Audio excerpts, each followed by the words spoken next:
जी, तमाम देखने वालों को अस्सलाम वालेकुम। मैं हूँ जावेद काज़ी, आपके लिए प्रोग्राम लेकर आता हूँ सब रंग हर सोमवार को शाम 7 से 9 बजे तक। और सब रंग हर प्रोग्राम में कश्मीर जो है उसका इशू उठाता रहा है। पिछले अगस्त से जब से ये सानिया पेश आया है मकबूजा कश्मीर में कि उनको लॉकडाउन कर दिया गया है, वहाँ कर्फ्यू लगाया गया है। इस पे हम हमेशा बात करते आए हैं। लेकिन आज जो कश्मीर कमेटी के चेयरमैन तकरीबन 10 साल से ज़्यादा रहे हैं, जनाब मौलाना फजल रहमान साहब, उनके बारे में कुछ बात करेंगे। क्योंकि मौलाना साहब और इमरान खान के दरमियान बड़ी लफ्ज़ी जंग जो है वो कई अरसे से जारी है। इन्होंने उनको यहूदी एजेंट करार दिया और उन्होंने इनको डीजल का नाम जो है वो दे दिया। लेकिन आज कल जो सऊदी अरब और मिडल ईस्ट की जो सिचुएशन है उस पे मौलाना फजल रहमान साहब ने बिल्कुल चुप साध दी है और समझ नहीं आती कि ये चुप क्यों है। लेकिन बहुत सारी मीडिया में और अदारों में ये बातें हो रही हैं कि इन्होंने क्यों जो है वो अपना क्या क्या कहते होते हैं कि अपनी जो सियासत है उस पे खामोशी जो है वो अख्तियार कर रखी है। मेरे मुअज़्ज़ज़ मेहमान जो हैं उन्होंने भी हमें जॉइन कर लिया है। जनाब लॉर्ड नज़ीर अहमद साहब किसी तारीफ़ के मोहताज नहीं हैं। मुसलमानों की आवाज़ हर जगह बनते हैं और आज भी इनसे हम बातचीत करेंगे कश्मीर के हवाले से भी और सऊदी अरब और मिडल ईस्ट में जो सिचुएशन क्रिएट हुई है उस हवाले से भी। और दूसरी तरफ जनाब इफ्तिखार चौधरी साहब हमेशा मेरा साथ देते हैं प्रोग्राम में, उनका भी बहुत बहुत शुक्रिया। लेकिन प्रोग्राम को आगे बढ़ाने से पहले मैं चाहता हूँ कि ये ज़रा अजराइल के बारे में जो बयान इन्होंने दिया है ये भी ज़रा सुन लीजिएगा। जो हम उस पर मज़ीद इसलिए बात नहीं करना चाहते कि इसमें बैठने की ज़रूरत है और तमाम सियासी क़ुव्वतों को एक ही मौक़िफ़ इख्तियार करना है और इस मुल्क और इस ख़ित्ते की खातिर एक मौक़िफ़ इख्तियार करना है कि हम अब इसके बाद हमें क्या करना है। लिहाजा हम इस बात पे वाज़ेह हैं कि हम फ़ख्र अफ़गान बादशाह खान के सोच और फ़िक्र के मुताबिक, अमन के मुताबिक, अदम तशद्दुद के मुताबिक सारी दुनिया से नफ़रतें ख़त्म करना, तशद्दुद ख़त्म करना, हर एक की हैसियत को तस्लीम करना, भाईचारे के साथ रहना, यही हमारा मकसद है। और हम समझते हैं जी, मौलाना साहब साथ बैठे हुए हैं और सब जो है वो हिला रहे हैं कि उनके साथ इत्तेफ़ाक करते हैं। तो आप दोनों जो हमारे मेहमान हैं इस वक़्त उन्होंने सुना है कि ये क्या कहना चाह रहे हैं दोनों हज़रात। पहले आता हूँ लॉर्ड नज़ीर साहब आपकी तरफ। आप क्या समझते हैं कि जो सिचुएशन इस वक़्त मिडल ईस्ट में बनी हुई है, पाकिस्तान में उसका क्या किरदार होना चाहिए और मौलाना फज़ल रहमान साहब ने क्यों चुप साधी हुई है इस मसले पर? वो क्यों नहीं बोलते? ज़्यादातर हमारे उलमा जो हैं वो भी खामोश हैं, पर क्या वजह है इसकी? जी, लॉर्ड नज़ीर अहमद साहब। जावेद काजी साहब आपका बहुत बहुत शुक्रिया। बहुत इंटरेस्टिंग टॉपिक है। और मेरे ख्याल में दुनिया भर में जो इंसाफ प्रस्त लोग हैं जिन्होंने हमेशा इंसाफ की बात की और जो जस्टिस मेरे ख्याल में फ़लस्तीनी कश्मीरी और दुनिया के मज़लूम लोगों के साथ जो जुल्म हो रहा है उनके हवाले से लोगों का जो मौक़िफ़ है वो चेंज नहीं हुआ। तो चाहे जाए यूएई और देखें एमबीएस और एमबीजी मेरे ख्याल में मुस्लिम उम्मा के लिए बैड न्यूज़ हैं दोनों। ये पाकिस्तान अगर खुश करने के लिए कुछ कहे तो ये उनकी अपनी मर्जी। मैं नहीं समझता हूँ कि उन्होंने कुछ डिलीवर किया है क्योंकि जब आपको पता है कि जॉर्ज कुश्नर जो है जो ज़ायनिस्ट है खुद हिमसेल्फ और वो डोनाल्ड ट्रंप का स्पेशल एनवॉय, स्पेशल हर चीज़ और सन इन लॉ, और वो ही इसराइल मिडल ईस्ट पॉलिसी को डील करता है और सऊदी अरेबिया यूएई को भी वो डील करता है और बहरीन भी तैयार बैठा है और दूसरे ममालिक भी। मैं तो क्योंकि इनके बहुत नज़दीक जाके बहुत पहले जब लॉर्ड जैनर जिंदा थे उनके साथ जब मैं नया नया मेंबर ऑफ हाउस लॉर्ड्स बना था तो मैं इनके साथ प्राइवेट मीटिंग्स इन अरब के साथ जो ज़ायनिस्ट दोस्तों की होती हैं वहाँ पे इनके एम्बेसडर्स तो पहले ही बैठे हुए हैं, सिर्फ उनका बोर्ड नहीं लगा हुआ था। वो ट्रेड और वो सिक्योरिटी और दूसरी जो एडवाइस वो देते हैं इन ममालिक को वो पहले से हो रहा था। अब तो क्योंकि हालात इतने ख़राब हो चुके हैं मिडल ईस्ट के कि वहाँ पे कोई फ़लस्तीनियों की सपोर्ट जो है वो अरब लीग से भी नहीं मिल रही, और फिर मिस्र, सऊदी अरेबिया, बहरीन, क्योंकि कतर की वजह से, और फिर क्योंकि एक डिवाइड पैदा हो गया है तुर्की और कतर और दो चार और मुल्क जो, और आपने देखा था कि मलेशिया में जो मीटिंग हो रही थी उसमें जो ममालिक वहाँ पे पार्टिसिपेट कर रहे थे, जिसमें पाकिस्तान भी था, लेकिन सैडली ये तो चौधरी साहब बता सकेंगे, वो प्रेशर जो पड़ा था $1 बिलियन की वजह से, वो प्राइम मिनिस्टर इमरान खान साहब वहाँ पे अग्री कर चुके थे कि वो वहाँ पे तकरीर करेंगे, लेकिन वो वहाँ पे नहीं गए क्योंकि जो बैंकर हैं उन्होंने कहा कि पैसा हमें वापस करो वरना तुम वहाँ पे उस मीटिंग में नहीं जा सकते हो। तो ये बड़ी अनफॉर्चुनेट चीज़ है। अब तो मेरे ख्याल में वो भी पैसे भी वापस दे दिए हैं वो चाइना से लेके, अब क्योंकि हम चाइना के गुलाम बन गए हैं या सबसर्विएंट हो गए, तो शायद बाजवा साहब के जाने की वजह से कुछ हालात थोड़े से बेहतर हों, लेकिन मुस्लिम वर्ल्ड के हालात बहुत ख़राब हैं। उसकी एक वजह तो मेन जो कॉन्फ्लिक्ट है वो ईरान और सऊदी अरेबिया की वजह से, फिर जो कॉन्फ्लिक्ट ओआईसी और अरब लीग की वजह से, और उसके अंदर भी तुर्की एक तरफ, सऊदी अरेबिया और यूएई दूसरी तरफ। यूएई और सऊदी अरेबिया आप समझ लें कि वाशिंगटन डीसी से रिमोट कंट्रोल से ही आजकल काम कर रहे हैं। जी, इफ्तिखार भाई आपकी तरफ आता हूँ।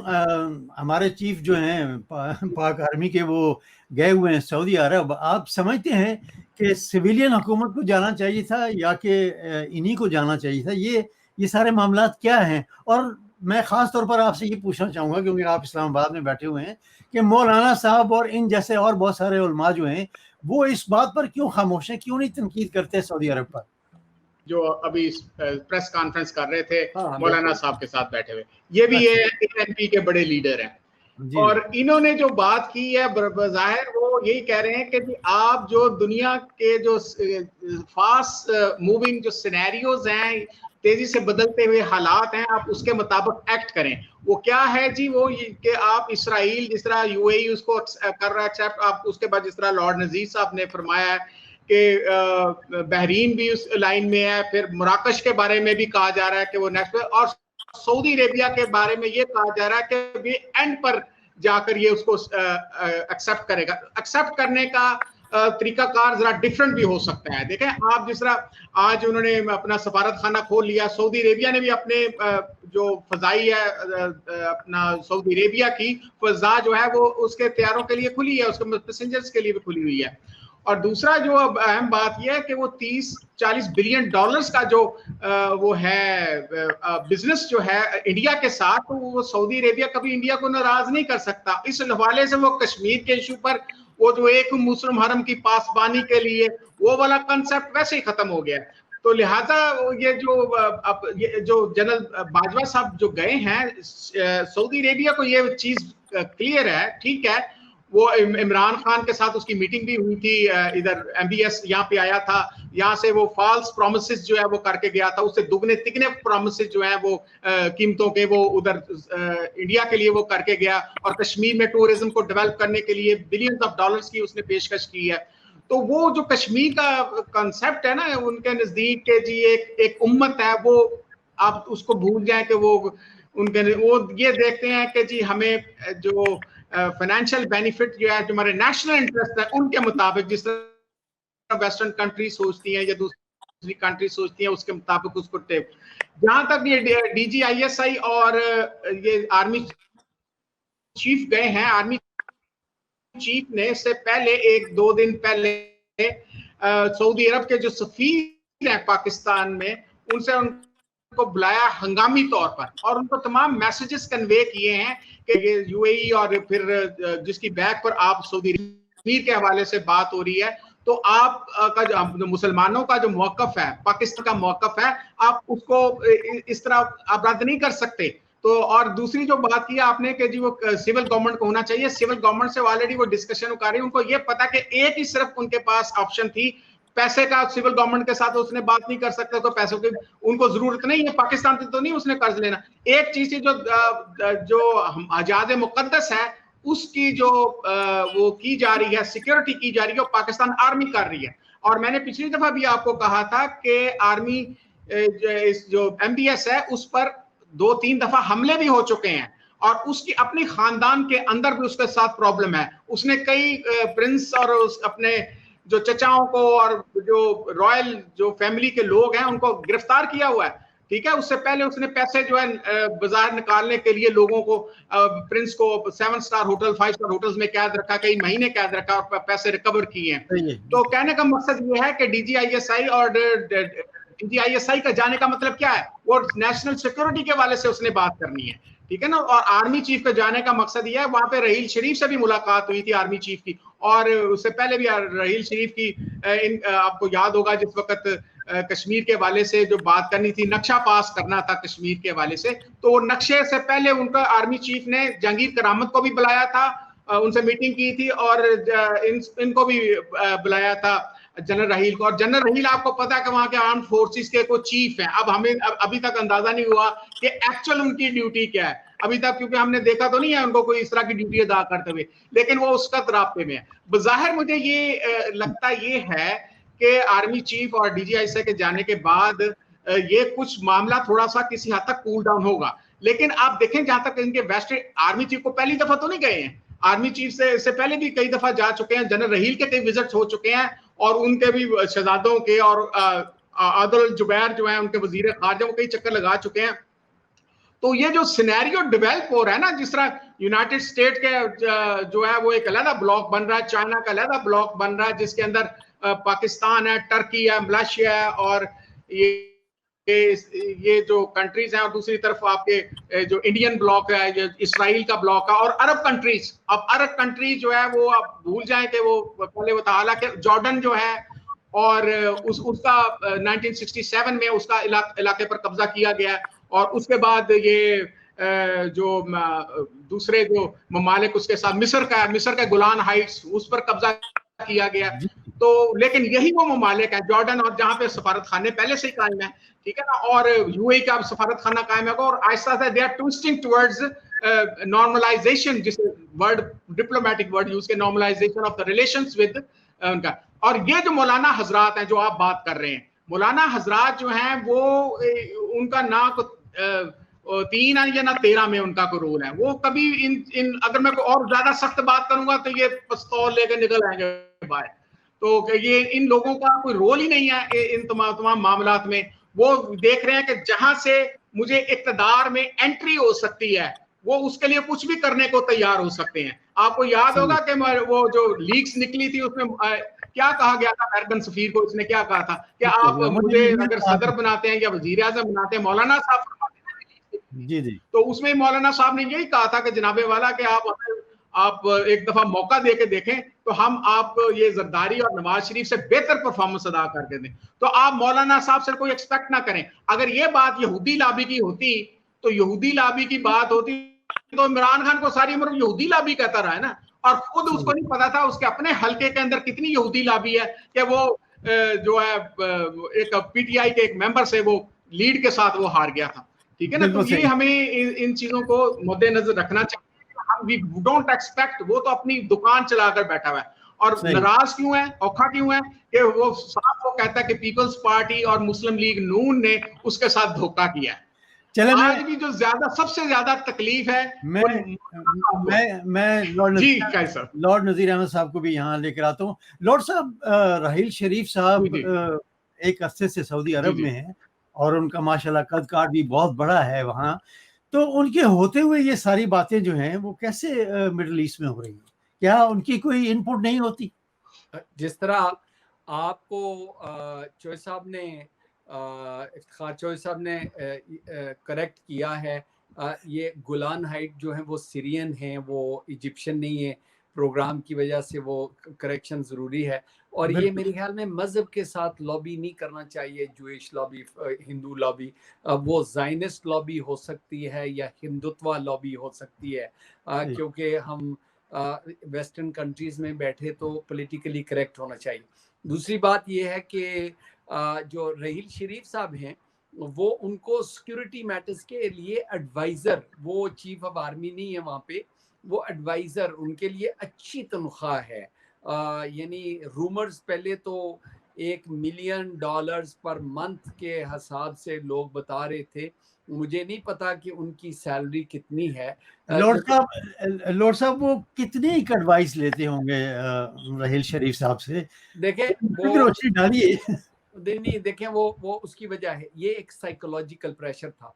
क्योंकि मैंने सिर्फ आपको 15-20 मिनट का कहा था तो I need to finish this. मैं वो काजी साहब, एक्चुअल बात ये है कि जब ये रहील शरीफ साहब को एडवाइजर रखा गया था, ये एक मुस्लिम आर्मी की बात की गई थी कि मुस्लिम आर्मी जो है वो ये मुझे याद है कि जब मैं कतर गया था तो कतर के फॉरेन मिनिस्टर ने कहा था कि ये व्हाट्सएप ग्रुप मुस्लिम आर्मी बनी है और वो तकरीबन 35-37 ममालिक की मुस्लिम आर्मी जो है वो उन्होंने व्हाट्सएप भेजा था सबको और कहा था कि we are having a meeting, we are going to organise security conference and we want you to be part of it। और वो मुस्लिम आर्मी सच कोई नहीं थी, वो एक सिंबॉलिक थी फौज ईरान के खिलाफ।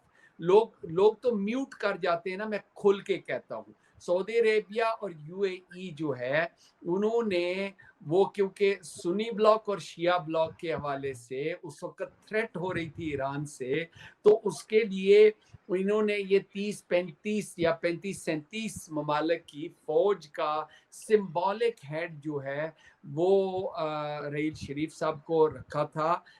और वो उसकी वजह ये थी क्योंकि पाकिस्तान फौज जो है इस सारे ब्लॉक में सबसे ज्यादा फौज और सबसे ज्यादा पावरफुल फौज with nuclear weapons etcetera etcetera on board लिया था। लेकिन मुझे पता है कि पाकिस्तान आर्मी और पाकिस्तान गवर्नमेंट ऐसे किसी प्रोजेक्ट में, वो चाहे रहील शरीफ आर्मी के चीफ भी रहे हैं, लेकिन वो इस ऐसे प्रोजेक्ट में वो नहीं शामिल होना चाहते जहां पे मुस्लिम वर्ल्ड की डिवीजन हो। और इसी वजह से आपने देखा था कि इमरान खान साहब और जनरल बाजवा साहब दोनों सऊदी अरेबिया भी गए थे और उसके फौरी बाद वो ईरान भी गए थे ताकि ये कॉन्फ्लिक्ट में तब्दील ना हो जाए। तो वो वहाँ पे सिंबॉलिक हेड हैं और उसकी वजह जिस तरीके से मैंने कहा, आप समझ लें सियाने आदमी हैं कि वो ईरान और वो जो मिलिट्री गेम होती है उसकी स्ट्रैटेजी होती है, उसकी वजह से उनको वहाँ पे रखा गया था। और क्योंकि रहील शरीफ साहब एक जेंटलमैन हैं, एक अच्छे सोल्जर हैं, उनसे पर्सनल सिक्योरिटी जिस तरह आपने जिक्र किया, वो उनके जितने भी पैलेसेस हैं उनके सिक्योरिटी के हवाले से, उनके जो क्योंकि अभी तक तो सऊदी अरेबिया और यूएई और ये ममालिक जिनके पास बिलियंस और ट्रिलियंस पैसा है, ये एक सबसे गरीब तरीन मुल्क यमन जो है उसको डिफीट नहीं कर सके। तो इनके पास तो यानी खाने के लिए बड़े बड़े लैम्प्स तो होते हैं और बड़े बड़े वो सब कुछ होता है, लेकिन लड़ने के लिए आप देखते हैं कि वो एक ड्रोन आके उनके पूरी की पूरी जो ऑयल सप्लाई है उसको डिस्ट्रॉय कर जाता है। और वो ईरान के बने हुए जो ड्रोन्स हैं, इवन दो माइटी जो अमेरिका है वो भी इनको सप्लाई करता है सारी डिफेंस इक्विपमेंट। सो देयरफॉर मुझे याद है कि जब F-16 सऊदी अरेबिया ने खरीदे थे तो सऊदी अरेबिया को ये भी इजाज़त नहीं थी कि उन F-16 को खुद फ्यूल कर सकें। फ्यूल के लिए भी उन्होंने अमेरिकन अंग्रेज रखे हुए थे जो उनको फ्यूल करते हैं। पायलट तो खैर 2-4 इनके प्रिंस हैं जो करते हैं। प्रिंस सुल्तान है, एक प्रिंस सुल्तान का बेटा बंदर बिन सुल्तान वो F-16 चलाता है, 2-4 और हैं। लेकिन ये जो स्ट्रेटेजिक जो उनकी चीज़ें हैं वो अभी तक अमेरिकन के पास ही हैं। लेकिन इनको इसलिए रखा गया है ताकि कुछ ना कुछ इनके पास वापस आए, but they are no threat to anyone. Saudi Arabia, वो देखें वो वीडियो मैं आपको भेज सकता हूँ काजी साहब, जो जिसमें डोनाल्ड ट्रंप ने कहा था कि they have the money and we have the power, they have the money, they have the dollars, and we give them the products, and they spend $450 billion a year with us, और पता नहीं year है या कितना, तो वो आप अंदाजा लगा लें। तो ये अल्लाह सुब्हान ताला की तरफ से ये थोड़ी सी पनिशमेंट और ह्यूमिलिएशन भी है, बेइज्जती भी है कि वो डोनाल्ड ट्रंप जैसा आदमी जो है वो आपकी इतनी बेइज्जती जो है वो ऑन द एयर कर सकता है। तो वो ये होती है इनके लिए। अल्लाह सुब्हान ताला मुस्लिम वर्ल्ड को और इन लोगों को बचाए। मैं काजी साहब माजरत चाहता हूँ। जी, मैं बिल्कुल बिल्कुल आपका बहुत बहुत शुक्रिया अदा करता हूँ कि आपने इतना वक्त मुझे दिया। Thank you so much. इंशाल्लाह आइंदा भी आप मेहरबानी करेंगे और ज़रूर प्रोग्राम में आते रहेंगे। बहुत शुक्रिया, थैंक यू वेरी मच। अल्लाह हाफिज़। जी, ये तो थे जनाब लॉर्ड नज़ीर अहमद साहब, जो किसी तारफ़ के मोहताज नहीं है और हमारे साथ मौजूद थे। हमारे साथ एक और साथी जो हैं वो आ चुके हैं, उनको भी हम साथ लेते हैं प्रोग्राम में। इफ्तिखार भाई, जो सवाल मैंने लॉर्ड साहब से किया था रिगार्डिंग राहिल शरीफ साहब और जो उनकी एडवाइस है वहाँ पर वो कितनी काम है और पाकिस्तान को वो कितना रिप्रेजेंट करते हैं, कि क्या सिर्फ उनका इंटरेस्ट जो है वो सऊदी अरब ही है? जी इफ्तिखार भाई। देखें, सऊदी अरब के साथ इंटरेस्ट देखें, सऊदी अरब के साथ इंटरेस्ट हम किस तरह देखते हैं। राहिल शरीफ की अगर पाकिस्तानी आर्मी के साथ एफिलिएशन ना हो या टूट चुकी हो तो वो ये कोई जो सऊदी अरब का जो इंटरेस्ट है वो बिल्कुल जीरो हो जाएगा। अभी तक उन्होंने कोई यूनिफॉर्म असाइन नहीं की गई, जो भी बेशक जिस तरह लॉर्ड नजीर साहब कह रहे थे कि ये ईरान के लिए उन्होंने एक तरह की वो फौज बनाई थी, लेकिन बज़ाहिर ईरान के लिए ये मुखालिफ जो है उन्होंने जो मुख्तलिफ मुल्कों की फौज इकट्ठी करने की कोशिश की गई थी, हमें बज़ाहिर उसका अमली मुजाहरा नजर नहीं आ रहा। ठीक है ना जी। तो या उसके बाद क्योंकि आर्मी चीफ जो है हमारे ईरान के भी दौरे करते हैं, जिस तरह लॉर्ड नजीर साहब खुद फरमा रहे हैं। तो कहने का मकसद ये है कि जब इंसान की जो यूनिफॉर्म जिस पाकिस्तान आर्मी का वो सर्विंग ऑफिसर नहीं है, इस तरह के आर्मी चीफ तो और भी जिंदा हैं हमारे, जिस तरह अब्दुल वहीद काकड़ साहब हैं, इस तरह असलम बेग साहब हैं और दूसरे जो मुशर्रफ साहब हिमसेल्फ हैं, तो और भी हमारे वो आर्मी चीफ जनरल क्यानी साहब हैं, अशफाक कियानी, क्योंकि उनके साथ उनकी जाती मुरासम हो गए थे उनका जब वो अपने टेन्योर में आना जाना उन्होंने शुरू किया था। तो अब भी उनका कोई इफेक्टिव किस्म का प्रैक्टिकल रोल नहीं नजर हमें आ रहा। और जहां तक आप कह रहे हैं कि उनको समझाने की बात है, ये मैं आपको बता रहा हूं कि ये डिप्लोमेटिक जो इनके बैकडोर डिप्लोमेटिक चैनल्स होते हैं वो बकायदा उनको रिस्टोर रखा हुआ है। और ये ही जो डिप्लोमेटिक रिस्टोर एंड मुमकिन है, इसमें जनरल राहील साहब ने आज जो मीटिंग हो रही है, हम जो गुफ्तगू कर रहे हैं इस वक्त शायद मीटिंग हो रही है उनकी, तो वो जनरल राहील साहब ने ही मामलात को कुछ संवारने की कोशिश की होगी। अब जब मीटिंग के जब मिनट्स बाहर आएंगे या मीटिंग के जो कम्युनिके जो है वो बाहर आएगा, फिर हम कुछ उस पर एनालिसिस कर सकेंगे कि ये किस हद तक है, या क्या ये उसी तरह आई वॉश है जिस तरह के हमें पहले नजर आ रहा, जिस तरह पहले भी जनरल राहील भी कई दफा जा चुके हैं, इसी तरह जनरल कमर जावेद बाजवा साहब कई दफा इंटरैक्ट कर चुके हैं। लेकिन ये जो नई डेवलपमेंट है, इसराइल की एंट्री जो हुई है अरब कंट्रीज के अंदर, और जिस तेजी के साथ अरब कंट्रीज के बारे में कहा जा रहा है कि इनको जो कबूल कर लिया जाएगा या तस्लीम कर लिया जाएगा, तो फिर ये देखना पड़ेगा कि फलस्तीन का जो स्टेटस क्या होगा, क्योंकि पाकिस्तान का हमेशा से ही मौकफ ये रहा है कि फलस्तीन जो है वो और उसकी रियासत जो है वो सेपरेट होनी चाहिए और उसको पूरे हकूक मिलने चाहिए। जबकि इसराइल जो है वो उससे पहले 48 से पहले तो वो यहूदी वो नहीं थी वहां पे, वो तो मुसलमानों एक हजाज मुकद्दस कहलाता था। इस तरह हमें ये देखना पड़ेगा कि अगर इसका इम्पैक्ट पूरी दुनिया पर किस तरह हो रहा है, और ये पाकिस्तान उस हवाले से एक पिवटल रोल रखता है कि जिस तरह एक मेन जो है एक रोल जिसे उसकी वजह। अब सिर्फ एक चीज हमने देखनी है, जो मैं एनालिसिस जो अधूरा था वो चले गए हैं अपना लॉर्ड नजीर साहब, लेकिन मेरे ज़हन में भी और अक्सर पाकिस्तानियों या एनालिस्ट के ज़हन में है कि हमारे जो पाकिस्तान आर्मी है वो सपोर्ट कर रही है सिक्योरिटी पॉइंट ऑफ व्यू से हिजाज मुकद्दस की और MBS की।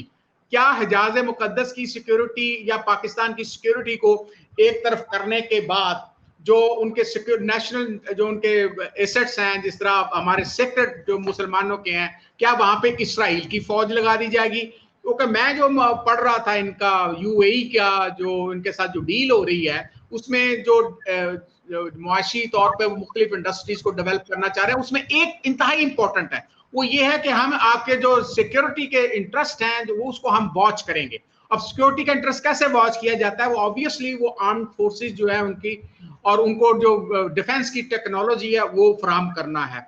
तो लिहाजा ये जो मेरा सवाल अभी भी वो तिश्ना है कि क्या इसराइल की जो आर्मी है पाकिस्तान दुनिया के में जो मुसलमानों के हिजाज मुकद्दस है वहां पे भी आ सकती है, ये नहीं आ सकती? उनको पाकिस्तानी आर्मी की फिर जरूरत ही नहीं रहेगी, जनरल रहील की फिर जरूरत ही नहीं रहेगी।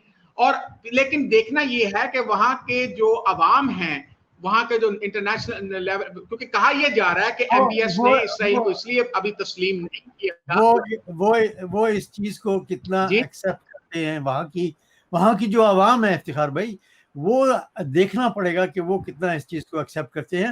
आप हमारे साथ ही रहिएगा। मैं ये कह रहा हूँ जी हमारे साथ एक और हमारे साथी जनाब पाकिस्तान मुस्लिम लीग नून से इनका ताल्लुक है, जनाब मियाँ मोहम्मद सदीक साहब हैं, लाहौर से इनका ताल्लुक है और साबिक यूथ के चेयरमैन भी ये रहे हैं PMLN से। इनसे हम बातचीत करते हैं। जी अस्सलाम वालेकुम। जी वालेकुम सलाम काजी साहब, बेहद शुक्रिया।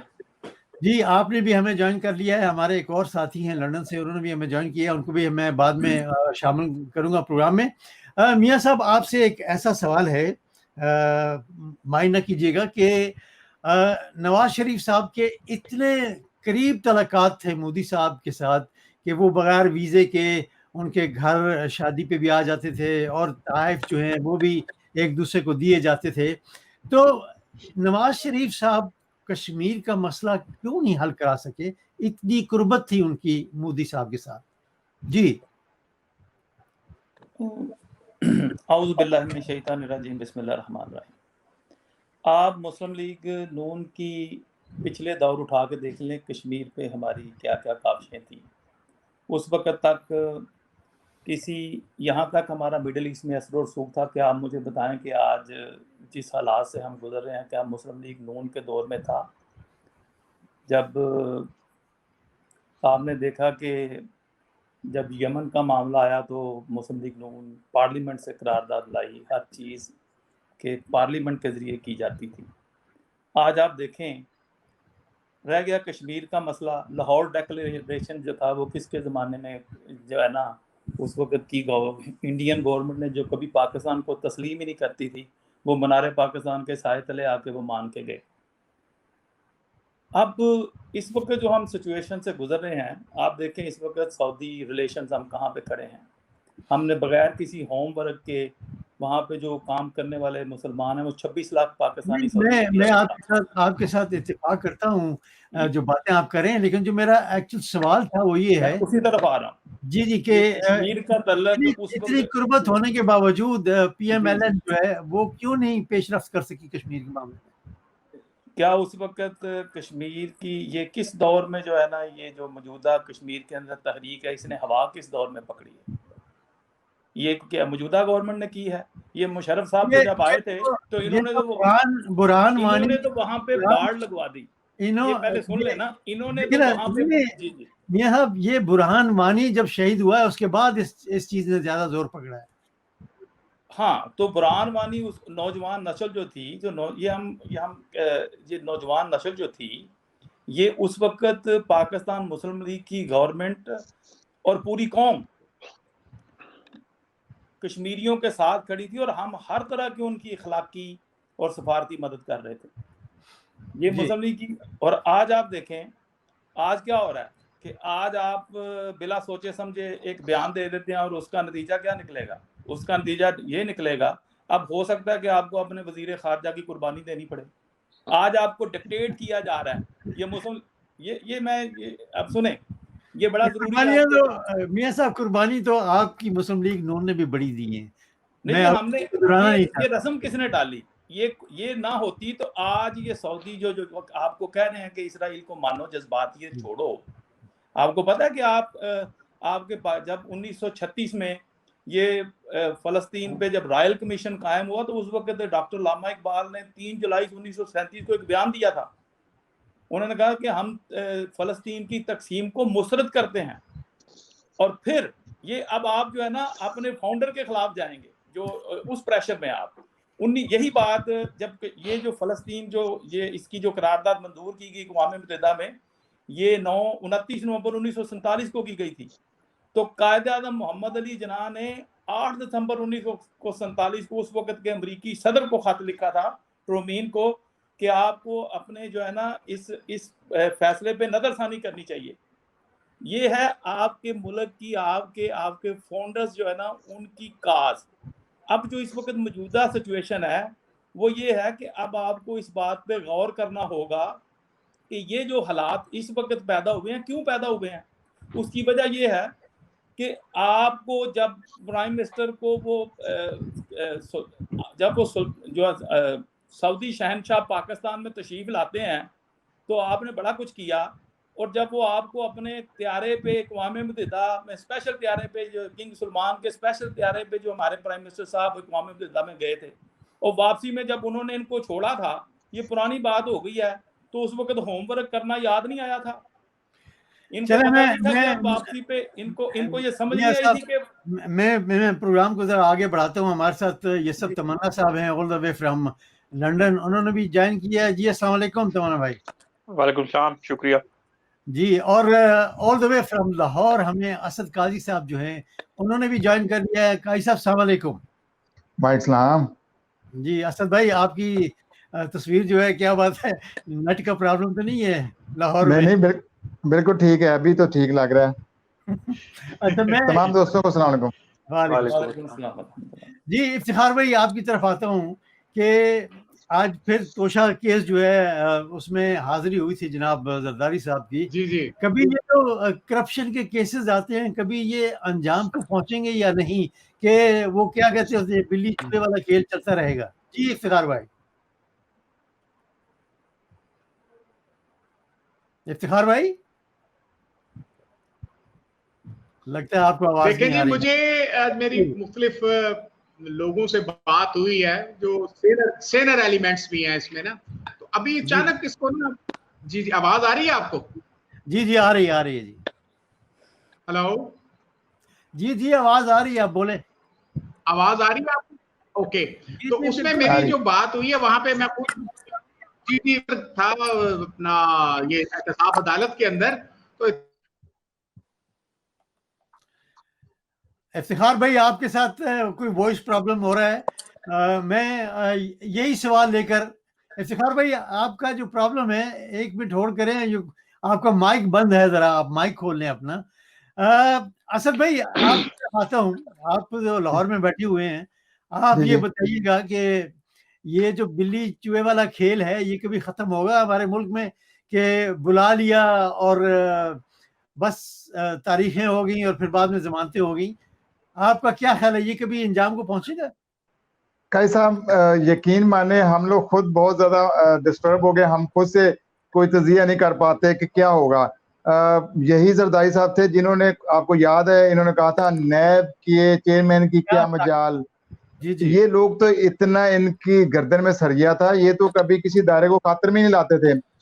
पहली दफा ये हुआ है कि इन लोगों को कम अज कम नैब बुलवा रही है। हाँ, नैब को कितना ताकतवर होना चाहिए, ये तो पहले दिन से कोशिश कर रहे थे कि नैब किसी तरीके खत्म हो जाए।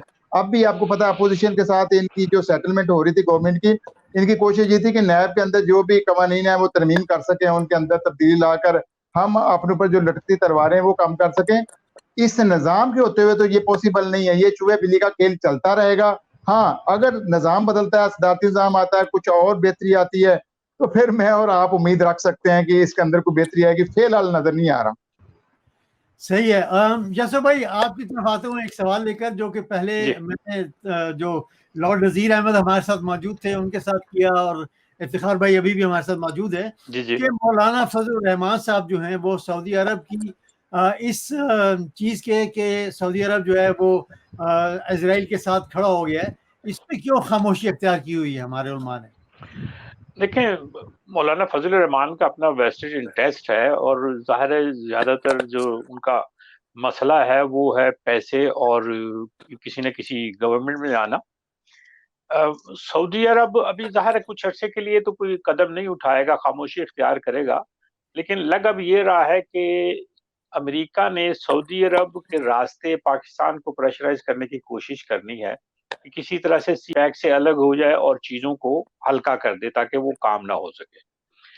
इसमें सबसे बड़ी बात यह है कि हमें खुद को अपने आप को मजबूत करने की जरूरत है, ताकि हम अपने पैरों पे खड़े होंगे तो ना किसी से कर्ज लेना पड़ेगा, ना किसी का मतलब को ऑब्लिगेशन होगी, तो फिर हम इंडिपेंडेंटली फैसला भी कर सकते हैं। लेकिन गंजे ने नहाना क्या और नचोड़ना क्या, हमारे पास इतने पैसे नहीं होते कि हम अपने कर्जे उतार सकें, चाहिए जाए कि हम मजीद कर्जे लेके और उसको बात उसी तरह से आगे चला रहे हैं। इसलिए मौलाना फजलुर रहमान तो ज़ाहिर है आजकल बेकार हैं, बेरोजगार हैं, तो उन्होंने कोई ना कोई तो काम करना है ना। वो एपीसी अब तक नहीं कर पाए, अब ज़ाहिर है एक नया मसला मिडल ईस्ट में खड़ा हो गया जो ज़ाहिर है उनके मफादात पर भी ज़द डाल सकता है। तो इसलिए उनका चीखना चिल्लाना अभी नहीं बनता, अभी थोड़ा टाइम लगेगा उसमें, देखें क्या बनता है। अल्लाह ताला बेहतर करे पाकिस्तान के लिए। अच्छा चलें, ठीक है जी। इफ्तिखार भाई आपको अभी आवाज आ रही है? इफ्तिखार भाई आपको आवाज आ रही है? जी इफ्तिखार भाई, आपके साथ मैं आखिरी सवाल करने जा रहा हूँ कि ये जो बिल्ली चूहे वाला खेल है ये कभी खत्म होगा हमारे मुल्क में कि नहीं? कुछ सजाएं वगैरह मिलेंगी कि नहीं? कुछ जो लूटा हुआ माल है वो वापस भी आएगा कि नहीं? इस पे थोड़ी रोशनी डालिएगा। आज जरदारी साहब भी जो है वो मतलब के नायब के दफ्तर में पेश हुए, तो ये चूहे बिल्ली वाला ही खेल जारी रहेगा हमारे मुल्क में? देखें,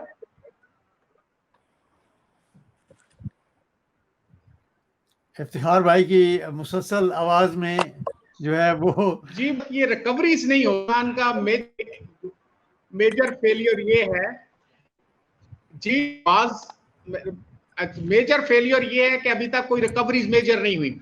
अब ये देखें कि तोशा खाने का केस भी लगा हुआ था, वो नवाज शरीफ का भी केस लगा हुआ था। नवाज शरीफ ने वहां पे वारंट गिरफ्तारी जो है वो उसके खिलाफ अपील की थी, वो उल्टा उनके गले पड़ गया। उन्होंने कहा कि इसको ये तो अभी इश्तिहारी मुल्जम है, क्योंकि इनको 8 माह से ज्यादा हो गए कि किससे पूछ कर गए हैं। अब ये हमने इमरान साहब से ये पूछा कि ये ना इमरान खान ने किसी कोर्ट से किया, उन्होंने मियां साहब ने के वकील ने किसी ने अप्रोच की। कहने का मकसद ली का खेल देख रहे हैं, मसलसल देख रहे हैं। हमें लगता है कि जी वो आएंगे तो मियां साहब कतर के वाले के जहाज में बैठकर वो चले गए, ठीक है, उसके प्लेलेट्स जो है वो बढ़ गए, कभी कम हो गए कभी ज्यादा हो गए। कहने का मकसद ये जिस किसी पर भी इल्जाम लगाए, आज वो भी फंसे हुए हैं। उस्मान बुजदार साहब वो भी चूहे बिल्ली के खेल में आ गए हैं। वो पहले तो पकड़े गए थे शराब के पकड़े कहते हैं जो बारे में भी आप जरा हमें क्लियर करें। अब मुझे नहीं समझ लगा उस्मान बुजदार से भी क्या रिकवरी होगी कि नहीं। उसका जो है जो इफ्तिखार भाई आपकी आवाज बिल्कुल जो है वो नहीं आ रही है, आप दोबारा ज्वाइन कर लें। आपका बहुत बहुत शुक्रिया।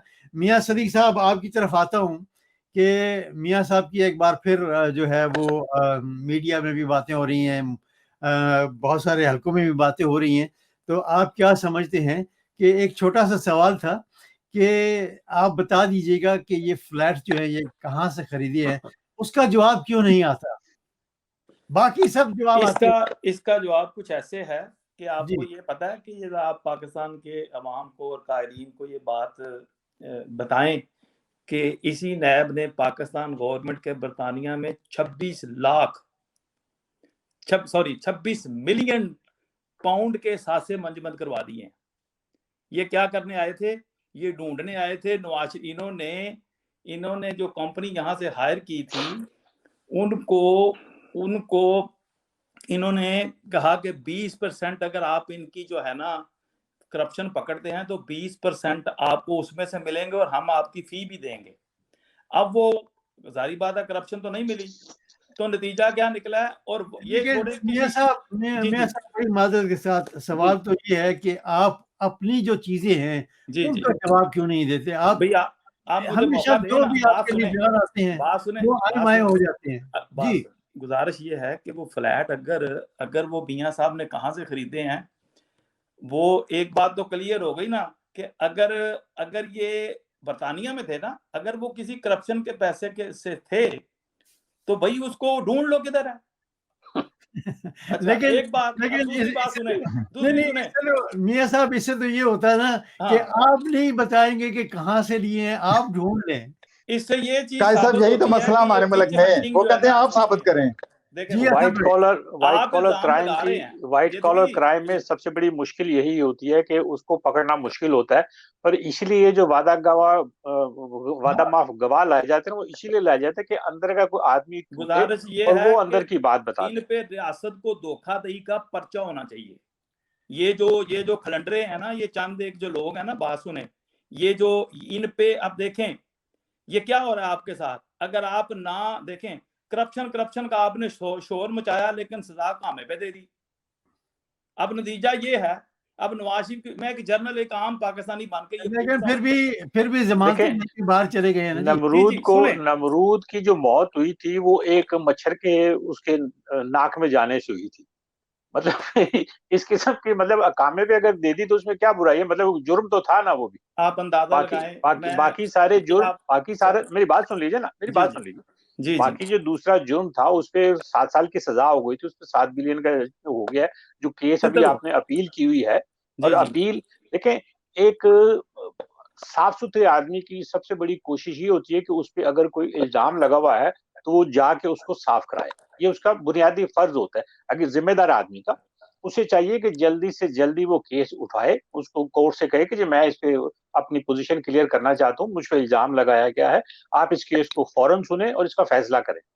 हमारे यहाँ क्या हो रहा है कि रोज एक नई दरखास्त डाल दी जाती है कि जी अब ये हो गया जी, अब मैं आगे नहीं जाऊंगा जी, अब मैं पीछे नहीं जाऊंगा जी, आज रश ज्यादा है जी, आज मेरी तबीयत खराब होगी। जिम्मेदार आदमी और ईमानदार आदमी की सबसे बड़ी ये निशानी होती है, वो कहता है कि मेरा क्लियर करें जी, मेरा दामन साफ है, मैं नहीं बर्दाश्त नहीं कर सकता। जी आप नवाज शरीफ के केस में ये बताएं कि किधर एक्सक्यूजेस ढूंढे हैं नवाज शरीफ ने? ये आज जो नई बात है, ये जो कल दरखास्त डाली है, एक मिनट मियां साहब, सबसे बड़ा एक्सक्यूज जो है वो आप माने या ना माने, उनका यहाँ बाहर आना जो है ये सबसे बड़ा एक्सक्यूज है। वो पाकिस्तान अदालतों से इजाजत लेके बाहर नहीं आए। देखें जी अदालतों में जो है ना 8 हफ्ते की मर्जी से आ गए। वो सही कह रहे हैं, 8 हफ्ते के लिए आए हैं। लेकिन राना सनाउल्लाह साहब ने एक बयान दिया है कि वो चाहे 6 हफ्ते लगे, चाहे 6 महीने लगे, चाहे 6 साल लगे, वो इलाज करवाने गए हुए हैं, और वो जब तक खुद नहीं महसूस करेंगे कि मैं ठीक हूँ, वो वापस नहीं आएंगे। तो ये तो फिर गलत बात होगी ना कि क्यों नहीं जाके पेश होते। इंशाल्लाह वो वापस जाएंगे। ये उसी नवाज शरीफ के बारे में आप बात कर रहे हैं जो पाकिस्तान जेल जाने के लिए वापस गया था, और आप तो धोखे में मार खा गए। अभी तक आप उस पे किसी करप्शन का इल्जाम साबित नहीं कर सके। धोखे में मार खा गए। करप्शन का इल्जाम, मियां साहब करप्शन का इल्जाम साबित हुआ था उसी साल, उसी पे तो सजा मिली थी, उसी पे तो डिस्क्वालीफाई। आप पढ़ ले, वो कामे पे सजा हुई है। नहीं, कामे पे सजा उनको नहीं हुई थी। कामे पे उनको कहा गया था कि आप इस वक्त सदा उसको प्राइम मिनिस्टर नहीं रह सकते। सजा जो 7 साल की हुई है वो उसमें उनके जो दूसरे केसेस से उन पे हुई है। मेरी मुअद्दबाना गुजारिश है आपसे कि आप जो है ना एक मतलब उस केस को जरा नजरसानी कर ले, उस पे पढ़ ले। मैंने देखा। हाँ जी, और आप मुझे बताएं की करप्शन उसमें। जी साहब देखें, बात यह है कि मेरे मोहतरम जो नूनी की भाई है ना, वो तो कभी मानेंगे नहीं। यकीन जाने, हमने पूरा अभी पिछले दिन मरियम नवाज की पेशी थी नैब के अंदर, आपने वहां पर नैब में पेश होना ही नहीं था। आप प्लानिंग करके यहाँ से जाते हैं और पत्थर और पूरी एक फोर्स तैयार करके लेके जाते हैं कि हमने वहां नैब में पेश नहीं होना। सिंपल सी बात है, जो खरा और सच्चा बंदा होता है सर, वो फौरी जाके अपना जस्टिफिकेशन देता है और अपना मसला हल करके आ जाता है। आपके पास तो एविडेंस ही नहीं था, आपके पास कोई चीज ही नहीं है, प्रूफ ही नहीं है, आप तो खुद नैब को ही कंट्रोवर्शियल बना रहे हैं, क्योंकि आपके पास तो कुछ देने को है नहीं। इसी तरह बुजदार का मसला आपके सामने था, लास्ट टाइम भी बात हो रही थी। बुजदार को उनके रिलेटिव ने यूज किया, वो क्लियर होगा नहीं होगा, लेकिन वो कम से कम अभी तक सीएम तो है, और सीएम होने के बावजूद वो नैब में पेश होता है। नैब में पेश होने के बाद वो अपनी सफाइयां पेश करता है, उसके बाद जो इंक्वायरी में वो साबित होता है नहीं होता, ये अलग बात है। लेकिन इनका तो यही कहना था कि भाईजान हमने ना वो रसीदें दिखानी है, ना आपको प्रूफ देने हैं, हमने सिर्फ नैब को कंट्रोवर्शियल करना और जंग लड़नी है, और कोई किसी किस्म का जो सबूत है वो पेश नहीं करना। ये पाकिस्तान के अंदर सुप्रीम कोर्ट कोई अदारा है ना, उसने जो नैब के मुतल्लक कहा है उस पर अमल करवा लो। ये गवर्नमेंट की जिम्मेदारी है। आपके सारे सवालों का जवाब जो है ना आपको मिल जाएगा। मियां साहब, जो भी सुप्रीम कोर्ट नैब के बारे में कहता है, जो चेयरमैन अभी हैं वो भी, और जो इससे पहले चेयरमैन थे वो भी आप दोनों के ही लगाए हुए थे, आपके और पाकिस्तान के। और जो पहले चेयरमैन थे उन्होंने तो खड़े होकर कहा था कि जी मैं ये केस खोल नहीं सकता। जो आपके खिलाफ केस था वो शुगर वाला, रमजान शुगर वाला, रिमेम्बर राइट। तो बात ये है कि सुप्रीम कोर्ट की आप बात करते हैं तो वैसे तो अदालतों की हम रिस्पेक्ट करते हैं, लेकिन बाज़ औकात दुख भी बड़ा होता है कि ये जो मौजूदा चेयरमैन है, जाती हैं जी, जब ये मौजूदा चेयरमैन ने आपके पीटीआई के कायदीन के जो है ना बारे में कुछ कहा था तो अगले दिन उसका भी स्कैंडल आ गया था। फिर क्या करना है? फिर यही नून लीग इसी की फेवर में खड़ी थी, यही पीपल पार्टी इसी की फेवर में खड़ी थी। का तो आप बात ही ना करें ना। आपके वजीर जो है, वीडियो थी, पैसे ले दे के फिर भी उनके बारे में कुछ भी नहीं हुआ। क्या हुआ? ये नैब की आई ग्लासेस का पता करवाना पड़ेगा, ये कौन सी ऐनक इस्तेमाल करते हैं कि ये जनाब जब मुस्लिम लीग की तरफ जाते हैं तो इनको करप्शन नजर आती है, जब बुजदार का 5 करोड़ इनके सामने आता है तो ये कहते हैं ऐसे ही बुलाया था। जब मरियम नवाज वहां पे जाती है तो कहती है हमने इल्जाम ही लगाया था, विटनेस के लिए बुलाया था। तो भाई बात एक बार फिर चौधरी साहब हमारे साथ हैं, अगर उनकी आवाज आ रही है, कुछ इन्फॉर्मेशन दरकार थी। आप ये बताएं कि आप लाहौर में रहते हैं, मेरी आपसे गुजारिश है कि लाहौर में माल खाना नहीं है। कौन सा लाहौर का एक ऐसा को मौजा कोई किता जो है जिसके मुतल्लिक मालूमात नहीं है? मरियम नवाज को स्पेशल बुलाना था कि ये जो है ना ये आप नहीं, तो जिनके खिलाफ मुकदमात होते हैं, जिनके खिलाफ कोई इल्जाम होते हैं, उन्हीं को बुलाया जाता है। और फिर उसको नोटिफिकेशन भी नहीं दिया गया मरियम नवाज को, ये एक न्यूज़पेपर के जरिए, और बाद में आपको इनको बाद में भी ये प्रेस रिलीज करते हैं। तो गुजारिश पता क्या है, ये आप मुल्क को आगे चलने दें, आप मेहरबानी फरमाएं। आप अगर समझते हैं ना कि भाई हम नहीं कहते, अगर कोई नैब के खिलाफ बात करे या किसी किस्म की कोई कवानीन में तरमीम की बात करे तो आप फौरन कहते हैं जनाब ये एनआरओ मांगते हैं। और भाई जो सुप्रीम कोर्ट ने कहा है ना वो सिर्फ कर लो, बाकी छोड़ो, ये आपकी इखलाकी जिम्मेदारी है। चले ये है आप नैब को रहने दें।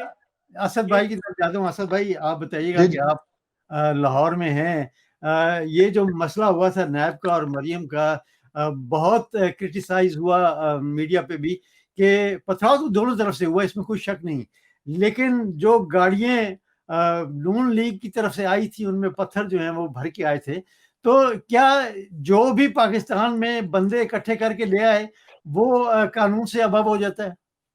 जी सर, ये वतीरा रहा है हमारा।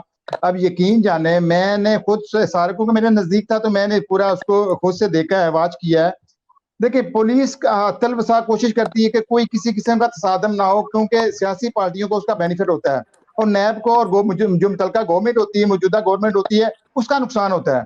और चूंकि मीडिया के हमारे कुछ दोस्त और कुछ चैनल्स उनको सपोर्ट भी कर रहे थे कि मरियम के साथ ऐसा नहीं होना चाहिए, ऐसा नहीं होना चाहिए था। भाई आपका तो टारगेट ही यही था कि हमने जाकर वहां पर पत्थर बरसाने हैं और ऐसी फजा पैदा करनी है जिसकी वजह से पेशी मुमकिन ही ना हो सके। तो अब जाकर ये मासूम बनने जा रहे हैं। वो कहते हैं जी हमारे साथ ज्यादती होगी, इसके ऊपर कोई इंक्वायरी होनी चाहिए। सर, पहली इंक्वायरी इसके ऊपर क्या होता है? कोई रिजल्ट निकलता, वो अपनी तरफ से मासूम बन के आ जाते हैं। ये जितनी भी कोशिश की वो यकीन जाने मुस्लिम लीग नून के खिलाफ गई है, वो चाहे इनकी बदकिस्मती हो या इनका। जी, आज कोई साउंड का प्रॉब्लम हो रहा है और बुरा वक्त चल रहा है। वो जो भी जी बोलिए असद भाई, बोलिए। हाँ जी जी, तो वो मैं कहना ये चाह रहा था कि इसके अंदर कम से कम मरियम नवाज की अपनी, क्योंकि ये पहले गई हैं, इन्होंने विजिट किया, वर्कर को इकट्ठा किया, 2-3 दिन से सोशल मीडिया पे कैंपेन हुई है, और बल्कि बहुत से दूसरे सिटीज से भी लोग आए हैं। तो ये सर जो कि प्लानिंग थी। आप देखें, शबाशी भी तो अकेला जा रहा था ना, आप भी एक सिंगल गाड़ी पे चली जाती हैं, आप जाकर जो भी इंक्वायरी होती वो आप उनका जवाब दे के आ जाते। लेकिन चूंकि जवाब देने ही थे, आपके पास तो कोई प्रूफ, कोई एविडेंस, कोई चीजें थी ही नहीं जिनको आप पेश करके वहां से अपने तौर पर साफ सुथरा होकर निकल आते हैं। तो सर नैब कोई कम से कम इदारा तो है ना, एक इन्वेस्टिगेशन इदारा है जहां पर आप जाकर कुछ ना कुछ अपने डॉक्यूमेंट पेश करेंगे। वो ऐसे तो नहीं किसी को पकड़ कर रख सकते, कोई कानून कुछ तो होगा। जो जब उनकी अदालतें होती है वो पूछते हैं, बल्कि इनको सुननी पड़ती हैं क्योंकि प्रोसिक्यूशन उनकी वीक है।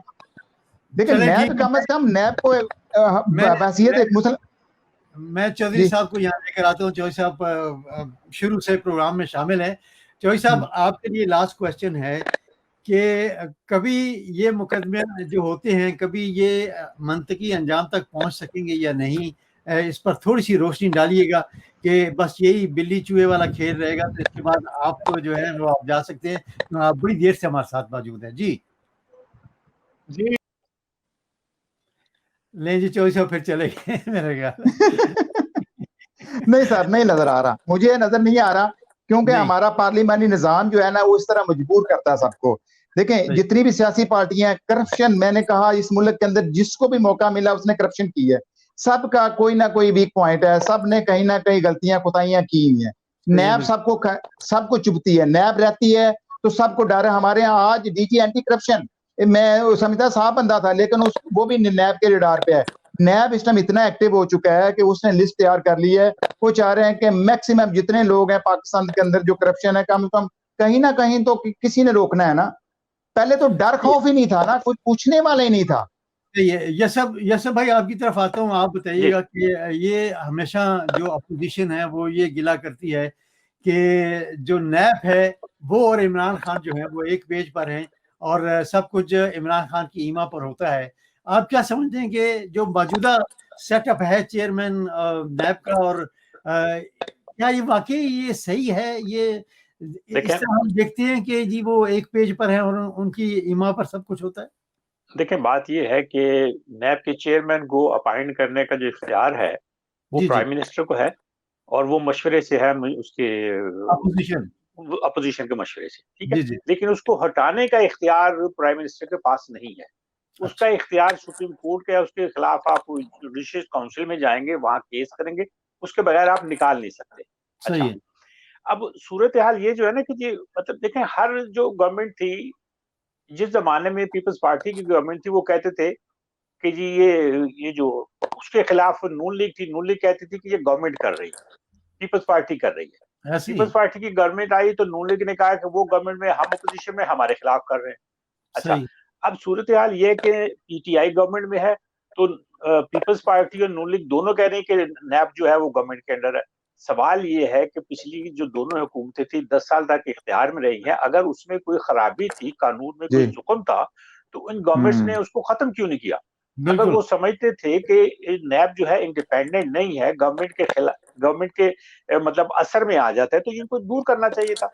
मेरी जाती राय अभी भी यही है कि नैब जो है वो गवर्नमेंट के अंडर नहीं है, उसका एक अपना इंडिपेंडेंट सारा है और वो उसी हिसाब से काम करती है। देखिए ना, पीटीआई के लोग भी पकड़े हैं, वो पीपल्स पार्टी के लोग भी पकड़े हैं, नून लीग के लोग भी पकड़े हैं, हर तरफ के लोग पकड़ रहे हैं। अच्छा, जहां तक ये बात है ना कि इस तरफ जल्दी आ जाती है, उधर देर से जाते हैं, बात ये कि जो काम पहले खराब हुए हैं, जो करप्शन पीपल्स पार्टी के जमाने में हुई है, जाहिर है उसको पहले देखेंगे ना, उसके बाद जो नून लीग ने करप्शन की है उसको देखा जाएगा।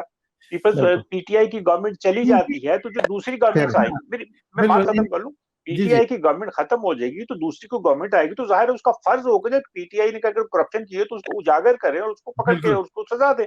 मतलब थोड़ा इंतजार भी तो करना चाहिए। ये जो कहते हैं कि जी आज आप गवर्नमेंट में आए हैं, आप अपने केसेस पहले देख लें, हमारे बाद में देखें, ये कैसे हो सकता है?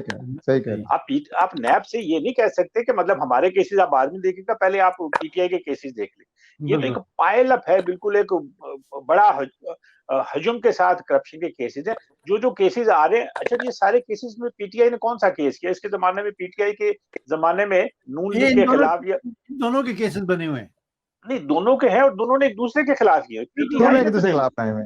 पीटीआई ने तो इनिशिएट नहीं किया ना। हाँ सही है। अगर तो पीटीआई ने कोई केस इनिशिएट किया हो तो फिर तो आप कह सकते हैं। उन्होंने तो गरीबों ने अभी तो कुछ चीज पकड़ी नहीं है, तो उन्होंने रेफरेंस कहाँ से दाखिल करना? एक बात तो माननी पड़ेगी कि जो चीनी और आटे के जो रिपोर्ट्स थी, जो वो गायब हो गई हैं। क्यों गायब हो गई हैं? नहीं, गायब नहीं हुई है। नहीं, गायब नहीं हुई है। मेरा कहने का मकसद है कि क्या पीटीआई जो है वो इनको शर्त दे रही है अपने लोगों को? देखिए, बात ये है कि हम लोग ये चाहते हैं कि जी सारा काम, पीटीआई की गवर्नमेंट आई है तो सारा काम सही कर दे और आज के दिन में कर दे। ये मुमकिन नहीं है। किसी भी दुनिया में कहीं भी ऐसा नहीं होता कि मतलब सारी खराबी जो है एक दिन में हो जाए, ठीक हो जाए। इसमें थोड़ा टाइम लगता है। उन्होंने कमीशन बनाया है, कमीशन बना के उसको दबा भी सकते थे, लेकिन उन्होंने कमीशन की रिपोर्ट ली, उसको पब्लिक किया है। पब्लिक किया, पहली बार हुआ। पब्लिक करने के बाद पब्लिक, मैं जरा रिकॉर्ड के लिए दुरुस्त कर दूं, पब्लिक कोई नहीं किया, वो लीक हुई है, उससे पहले लीक हो गई। मुमकिन है नून लीग ने लीक की हो, मुझे नहीं पता इस बारे में। मुझे नहीं अंदाजा। अगर लीक भी हो गई है तो पब्लिक तो हो गई है ना, लेकिन आपके जमाने में तो कोई चीज पब्लिक नहीं होती थी। गुजारिश सुने, इस नैब के देखें, ये इस वक्त आपके मुल्क का देखें, ये 2 साल हो गए आप कौम को जो है ना, ये हर रोज करप्शन का ये ड्रामा कर रहे हैं और आपने अभी तक कोई चीज साबित नहीं की। इसको ऐसा करें, एक साइड लाइन पे चलने दें और आप मुल्क की मईशत की तरफ ध्यान करें। अभी जो आपका करंट इशू है ना, आप 50 लाख पाकिस्तानी, खुदा ना खास्ता जिस तरह आप मुल्क को डील कर रहे हैं ना, जिस तरह गैर जिम्मेदारी का मुजाहरा कर रहे हैं, आपके 26 लाख पाकिस्तानी सऊदी अरेबिया में हैं और 15 लाख यूएई में हैं आपकी, और 1,36,000 आपके बहरीन में है। 2 लाख से तकरीबन 2.25 लाख आपके जो हैं ओमान के अंदर हैं। ये वो रियासतें हैं जो एक जगह पे खड़ी हैं, और 1,05,000 से ज्यादा आपके कुवैत के अंदर हैं। सूरत हाल ये है कि आप इसकी तरफ ध्यान करें। आप मियां साहब बिल्कुल इस तरफ जो है वो गवर्नमेंट ध्यान कर रही है या नहीं कर रही है, ये आने वाला वक्त बताएगा। जैसे यूसुफ भाई ने कहा कि जब इनकी हुकूमत खत्म होगी तो साफ जाहिर है, पता नहीं अब आपकी बारी आएगी या नहीं आएगी, या पाकिस्तान पीपल पार्टी की बारी आएगी, किसी भी पार्टी की बारी आ जाए, XYZ कोई भी आ जाए, वो कोई भी आ जाए। वो अंग्रेजी का एक कहावत है, चले पहलों ने गलतियां, उन्होंने तो गलतियां की है कि इसमें कोई शक नहीं है, दोनों पार्टियों ने गलती की है कि वो इस नैब को नहीं सुधार सके। सूरत हाल ये है कि क्या अब वही गलती दोहराई जाएगी? ये जो लेकिन पीटीआई को तो वो गलती जिसे आप गलती कह रहे हैं, ये पीपल्स पार्टी जिसे गलती कह रही है, पीटीआई तो उसको गलती कहते नहीं है। वो तो कहती है कि आए हमारे साथ बैठे, मिलजुल के जो इसको ठीक कर सकते हैं, ऐसा ठीक कि जिससे एहतसाब पे जद ना पड़े। ये ना हो कि जी आप मेरे केसेस खत्म कर दें, बाकी अल्लाह कहीं बैठती है। ऐसा हुआ था कि, लेकिन जितने उन्होंने नुकात दिए थे वो सब करप्शन छुपाने के थे। मैं वही तो कह रहा हूँ ना। ये सुने, ये भी खूब आपने खुद ही के पता क्या, ये सीरियस नहीं, सुने ये सीरियस नहीं है। असद भाई का थोड़ा सा ये असद भाई आप क्या कहते हैं नैब के बारे में? ये जो अभी सवाल उठाया है मैंने और यूसुफ भाई ने कि जो नुकात लाई थी अपोजिशन, वो सब अपने आप के बचाव के लिए है, लेकिन मैं यकीनन मियां साहब जो है उनका ये नजरिया होगा कि ये पीटीआई अपने बचाव के लिए कर रही है। जी वो कह रहे थे कि एक मसला पता क्या, हम लोग ना बीमारी की जड़ तक पहुंचते नहीं, बल्कि बीमारी को समझ। जी असद भाई, नुकात में ये था कि एक अरब से ऊपर की करप्शन को करप्शन, मैं कह रहा था कि मैं क्या बीमारी नहीं तो इलाज क्या करेंगे? मसला सर एक ही है ना, हमारी जितनी पार्लियामेंट निजाम के अंदर अब तक कानून साजी हुई है, मुझे बताइए कि ऊपर से लेकर नीचे तक जो इनके लॉन्च थे, इन्होंने अपनी जितने फंड्स थे या जो कानून, आज बड़ा प्रॉब्लम हो रहा है इसका, अपनी मर्जी से बनाना था वो बनाते रहे। नैब को मुशर्रफ ने बना दिया, नैब को मुशर्रफ ने बना दिया, वो इनके गले पड़ गया। अब जब लास्ट टाइम 18वीं तरमीम आई तो जरदारी साहब कोशिश कर रहे थे कि इसको किसी तरीके, लेकिन उनकी समझ में नहीं आई। उन्हें पता था कि नैब को जैसे हम कंट्रोल कर रहे हैं, एक गवर्नमेंट का एक अपोजिशन लीडर होगा तो नैब लीडर जो सरबराह होगा, चेयरमैन वो हमारी मर्जी का होगा, हम मर्जी से जो मर्जी कराते रहे। इसी तरह इलेक्शन कमीशन का भी चेयरमैन था, उसके लिए भी इनके तो वहमो गुमान में भी नहीं था कि गवर्नमेंट चेंज हो जाएगी, सेटअप चेंज हो जाएगा और फिर वो बंदा आ जाएगा जो इन दोनों के खिलाफ है। अब नैब ने रहना है, नैब ने अब कारकर्दगी अपनी डे बाय डे बेहतर करनी है, उनकी मजबूरी बन गई है। अब जब ये गवर्नमेंट कोशिश करती है और अपोजिशन मिलकर कोशिश करती है इनके पर काटे जाएं, अब पर कैसे काटे पब्लिक को तो नजर आ रहा है। ये जो नून लीग जो है ना, नून लीग ने जो है ना नैब भुगत ली है, हमने नैब भुगत ली है, हमारी बेलियां बची हैं। आप ऐसा करें, नून लीग के कायदीन पे वो कानून अगर आप समझते हैं ये ठीक है तो रहने दें और बाकियों के लिए उसके तरमीम कर लें। इस नैब के होते हुए पाकिस्तान तरक्की नहीं करेगा। आपको इस नैब ने जो है ना मौजूदा गवर्नमेंट को फ्री हैंड 2 साल दिया है और आपने बेड़ा गर्क कर दिया है। अफसोस है सर, अफसोस है।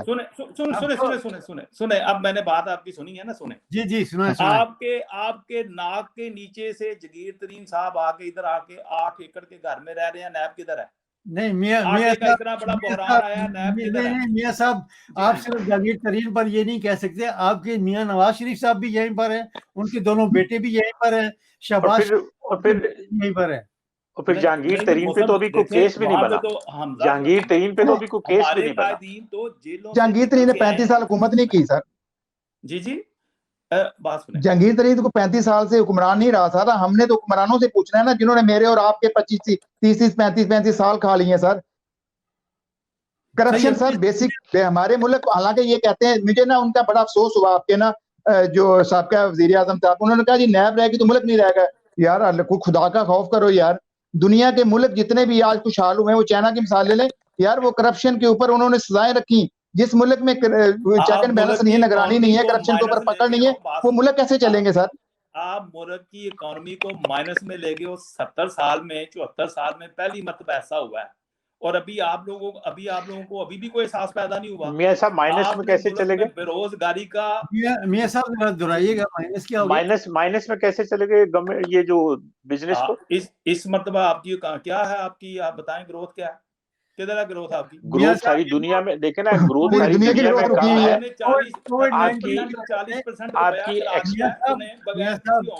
हम यहाँ यूके में रहे हैं, यहाँ की जो माशी हालत है वो भी बिल्कुल 0 से नीचे चली गई है। अच्छा पूरी दुनिया की साथ, पूरी दुनिया की पाकिस्तान की एक्सपोर्ट तो बड़ी है, पाकिस्तान की एक्सपोर्ट तो कम नहीं, पाकिस्तान ने इंपोर्ट को मतलब बहुत कम कर दिया, 30 बिलियन से 3 बिलियन पे ले आए। पाकिस्तान की तो बेहतर सही कह रहे हैं। वो जो खसारे बजट का खसारा तो वो कहाँ से फिगर ली है जी आपने? बस इनको नजर नहीं आती ना। नहीं मुझे तो नजर आती है। आपने किधर से कोई फिगर है? स्टेट बैंक ऑफ पाकिस्तान, ऐसे ही आप स्टेट बैंक ऑफ पाकिस्तान कह देते हैं स्टेट बैंक ऑफ पाकिस्तान। वही स्टेट बैंक की के जो है ना, वो मैं दादोशुमार से बात कर रहा हूँ, उसको आप काइंडली आप पढ़ें। एक हो गया। दूसरी बात ये, आपने वो 1 करोड़ नौकरियां देनी थी, वो किधर गई? उन्होंने ये नहीं कहा कि मैं मियां साहब नौकरियां कहाँ से, मुझे बताएं। दुनिया की नौकरियां खत्म हो रही हैं, कोरोना ने पूरे दुनिया का निजाम बदल दिया, आप नौकरियां निकाल रहे हैं। मैं कहता हूँ आप लाहौर में रहते हैं, और कमोरिया पुल बना है 2 साल से आपके पास, क्या हाल कर नहीं बना? देखिए ये कज बैसी वाली बातें हैं। बुजदार उन्होंने कोड़ा बरसा रहे हैं लाहौर पे। आप ये पंजाब पाकिस्तान का सबसे बड़ा जो आप क्या मुस्लिम लीग नून के जो वोटर हैं उनको सजा दे रहे हैं बुजदार की शक्ल में। मियां साहब देखिए इस दफा तो पानी ज्यादा मेरी बात सुनिए, बारिश ज्यादा हुई है, पानी कम खड़ा हुआ है, ये भी तो ध्यान में रखें। मियां साहब बारिश की बात नहीं कर रहा, लाहौर की सड़कों का मियां साहब ये आप गलत सड़कें तो पहले की बनी हुई है, गुलजार ने तो नहीं बनाई ना मियां साहब। जी सड़कें बुजदार ने तो नहीं बनाई, ये तो नून लीग के जमाने की बनी हुई है जो खराब हुई है। एक मिनट तो यही तो मैं कहता हूँ भाई 2 साल हो गए आपको। मियां साहब आप टैक्स पे से टैक्स को ले रहे हैं, भाई आपको वापस टैक्स लगाना कोई जिम्मेदारी नहीं। साहब आपकी नहीं सुनने वाले। मियां साहब जरा मेरी, आप ये कह रहे हैं कि जी बुजदार की सूरत में लाहौरियों को आप सजा दे रहे हैं, आप गलत कह रहे हैं। अगर बुजदार साहब वहां मौजूद हैं तो ये सजा पीटीआई को मिल रही है। क्यों कितने लोग उनके खिलाफ हैं, ये सजा सही कह रहे हैं, कितने लोग उनके खिलाफ हैं। तो ये पूरे पाकिस्तान और ये जो पानी लाहौर में खड़ा है ये हमेशा से खड़ा होता है। पूरे पाकिस्तान को सजा पीटीआई की शक्ल में मिल रही है। आपकी सोच है ना। देखे ना, सिंध में भी ये पूरे पाकिस्तान देखे, ये बगैर जो है ना किसी फिगर्स के, बगैर किसी सोचे समझे, ये जो है ना ये एक ना तजर्बाकार लोगों का टोला है। ये बराए मेहरबानी जो है ना, इनके पास बाकी 3 साल रह गए हैं, अल्लाह करे ये पूरे कर जाए। आमीन। चले आमीन, आमीन होगी। हम किसी गैर जमहूरी या किसी गैर सियासी जो है ना किसी ऐसे फेल के हामी नहीं है। हम कहते हैं मुल्क में जमहूरियत रहे, इनको 5 साल पूरे मिलने चाहिए, लेकिन जो हालात हैं लगता नहीं है। और देखिए ना, बात सुनिए, मैं एक बात कहता हूँ। देखिए, हर अपोजिशन जो होती है ना, गवर्नमेंट के बारे में यही कहती है इन्होंने तबाह बर्बाद कर दिया, सत्यानाश कर दिया, ये कर दिया, वो कर दिया। पीपल्स पार्टी की गवर्नमेंट आई थी तो नून लीग ने यही कहा था, नून लीग की गवर्नमेंट आई तो पीपल्स पार्टी ने यही कहा। अब पीपल्स, ये जो पीटीआई है, ये भी यही कह रही है। देखिए, पता ये चलेगा कि आपने कुछ बुनियादी खराबियां ठीक करने की कोशिश भी की या नहीं की, ये 5 साल के बाद पता चलेगा। 2 साल गुजर गए हैं, 3 साल और गुजर जाएंगे। कोशिश ये करनी चाहिए कि मतलब जो 3 साल इनके पास है, आप उनको मतलब इतना मौका तो देना, सपोर्ट करें कि वो मुल्क के लिए पाकिस्तानी बने ना, पाकिस्तानी बने, पाकिस्तान को सपोर्ट करें, गवर्नमेंट को सपोर्ट ना करें, पाकिस्तान को सपोर्ट करें। गवर्नमेंट तो आनी नहीं रहे, हमने रहना है, पाकिस्तान में रहना है सर। आप किसको कहते हैं? देखिए धरने पे तो धरना कर रही है, ना कोई कहीं किसी किस्म का लॉन्ग मार्च हो रहा है। इनके पास फ्री हैंड है, सारे अदारे इनकी बैक पे हैं। भाई ये परफॉर्म करे, कोशिश करनी चाहिए, बिल्कुल सही है। हमें कोई ऐसा शौक नहीं है, ये परफॉर्म करें और हम तनकीद करेंगे, हमें तनकीद करने का मौका दे और मुस्बत तनकीद करेंगे। चलिए, आपका हक है। असद भाई, आपका बहुत बहुत शुक्रिया, थैंक यू वेरी मच। आप लाहौर पाकिस्तान से ज्वाइन किया हमें, थैंक यू वेरी मच। और उम्मीद है कि आप आइंदा भी प्रोग्राम में आते रहेंगे। सो काइंड ऑफ यू, बहुत बहुत शुक्रिया आपका। और चौधरी इफ्तिखार साहब जो है वो भी शुरू से मेरे साथ प्रोग्राम में हैं, उनको भी मैं जरा खुदा हाफिज़ कह दूं, 1 मिनट और कीजिएगा। जी चौधरी साहब, अस्सलाम वालेकुम, आवाज आ रही है आपको? चौधरी साहब को ज्यादा मसला है आज बहुत मसला हो रहा है। इफ्तिखार भाई, अस्सलाम वालेकुम। वालेकुम सलाम जी इफ्तिखार भाई, वालेकुम सलाम। बड़ी बातें हुई जब आप एयर थे और कभी आ रहे थे। जी वो मैं सुन रहा था। अच्छा, वो मैंने अपने भाई को वो कहने एक ब्रेकिंग न्यूज आई है। अच्छा, कौन से भाई को कहना है? वो ब्रेकिंग न्यूज ये है कि इंडिया ने अपने राफेल तैयारे वापस करने का ऐलान कर दिया जब उन्होंने ये सुना कि एक पत्थर से जो है वो बुलेट प्रूफ गाड़ी तोड़ दी गई है। शीशे टूट जाते हैं। अच्छा, मुझे कराची से क्या किया मुझे बताएं। कौन सी बेल वापस ले? बेलें तो हो गई 56 कारकुनों की, बाकी क्या बुलेट प्रूफ। एक मिनट मियां साहब, मैं बात करूं। आपने सुना नहीं कि उनकी बेलें हो गई थी, वो तो हो गई है। सुना नहीं। रशीद भाई, थैंक यू वेरी मच, आपने हमें ज्वाइन किया हुआ कराची से, आपका ताल्लुक पीटीआई से। रशीद गोरल भाई, आप जरा अपना कैमरा थोड़ा सीधा कर लें ताकि आपकी पिक्चर पूरी आ जाए जरा स्क्रीन पे। जी मियां साहब, आप कुछ कहना चाह रहे हैं? ये जो खुशखबरी सुनाई है इफ्तिखार साहब ने, ये मीडिया पे ये बातें चल रही थी मियां साहब के, ये जो खबर इन्होंने बताई है अभी। नहीं, पता क्या, देखें, ये चले, मैं इनकार नहीं करता किसी बात का, लेकिन ये एक गैर जरूरी सी बात है। वो तो उनकी बेलें हो गई। अब बात नहीं, बेल की बात नहीं हो रही। मरियम बीबी की गाड़ी का शीशा नहीं टूटा, वो कारकुनों ने तोड़ा। वो बुलेट प्रूफ गाड़ी थी ना। उसकी वीडियोस जो है ना मौजूद हैं, सुने, उसकी वीडियोस मौजूद हैं। और ये बिल्कुल ऐसे जो है ना, यही तो प्रॉब्लम है कि आप लोग जो है ना हकायक को भी तस्लीम नहीं करते। उसकी वीडियोस मौजूद हैं। अगर आप ये समझते हैं कि भाई जारी बात है, वो कोर्ट में उन्होंने जाके कुछ ना कुछ दिखाया तो उनकी बेलें हुई हैं ना। जो चीज़ आपकी फेवर में हो तो वो ठीक है, जो आपकी फेवर में नहीं है वो नहीं ठीक है। ये गुजारिश पता क्या है, ये चीज़ें कोई नहीं आपको कह रहा कि आपने आपको ख़त्म कर दें। वो आपको उसमें तरमीम की बात की थी, अगर आप नहीं मानते तो कल आपकी बारी है। किसने कहा कि आपकी बारी नहीं है? सही। अच्छा, गुजारिश ये है, हमने तो भुगत ली। साद रफीक साहब अंदर रहे हैं, जितने बड़े कायदीन हैं हमारे, उन सब ने वो तो बेल पे। ये सब सारे जितने अंदर रहे हैं जी जी सब जो हैं वो जमानतों में हैं। क्या पाकिस्तान पीपल पार्टी के और क्या आपके लोग समझ नहीं आती कि जिस मकसद के लिए इनको पकड़ा जाता है वो मकसद जो है ना तो नैब पूरा कर सकती है, ना इन्वेस्टिगेशन अदालत जो है वो पूरा कर सकती है। ये आपने एक बड़ा अफसोसनाक बात है। जी आपके सवाल का जवाब यही है कि देखें ये बड़ी खूबसूरत बात है। अगर नैब ये समझती है ना, देखें मैं एज ए वर्कर एक मुस्लिम लीग नून का कारकुन, एक एज ए वर्कर एक मुस्लिम लीगी वर्कर और एक पाकिस्तानी, उससे पहले एक पाकिस्तानी, मैं ये कहता हूं कि देखें अगर वाकई मेरे ही किसी कायदीन ने या किसी शख्स ने भी कोई करप्शन की है ना, तो भाई उसके ऊपर सही केस बनाओ, जेन्युइन केस बनाओ और उसको सजा दिलवाओ। बिल्कुल सही। वरना ये गरीब मुल्क है, ये नहीं है कि आप करप्शन निकलती नहीं है कहीं से और फजूल किस्म की JITs बना देते हो। अब 26 मिलियन पाउंड पाकिस्तान के असासे जो है इस मुल्क में मुंजमद हो गए हैं, आगे 1.5-2 मिलियन उनका सूद भी इनको पड़ जाना है। ये क्या जग हसाई नहीं है? अब मुझे ये बताएं कि ये टैक्स पेयर का पैसा नहीं था, ये 4 अरब 36 से 38 करोड़ रुपया बनता है। सही। ये आप बताएं, इससे हॉस्पिटल नहीं बन सकता, इससे यूनिवर्सिटी नहीं बन सकती। गुजारिश ये है कि इस नैब के साथ मियां साहब काश के जितने लीडरान आते हैं हमारे मुल्क में उनको मुल्क का दर्द हो, अवाम का दर्द हो, तो शायद करप्शन के पैसे जो है वो इधर उधर ना हो, अवाम पर ही खर्च हो। मेरे साथ कराची से जनाब रशीद गोडल साहब जो हैं उन्होंने ज्वाइन किया हुआ है। रशीद भाई आपकी भी कुछ थोड़ा सा कोई प्रॉब्लम हो रहा है कैमरे में, आप जरा कैमरा अपना लैंडस्केप कर लें, आपसे भी बात करते हैं हम। जी रशीद भाई अस्सलाम वालेकुम। वालेकुम सलाम। जावेद भाई कैसे हैं? जी अल्लाह का शुक्र है। रशीद भाई कराची में बड़ा इत्तेहाद हो गया है।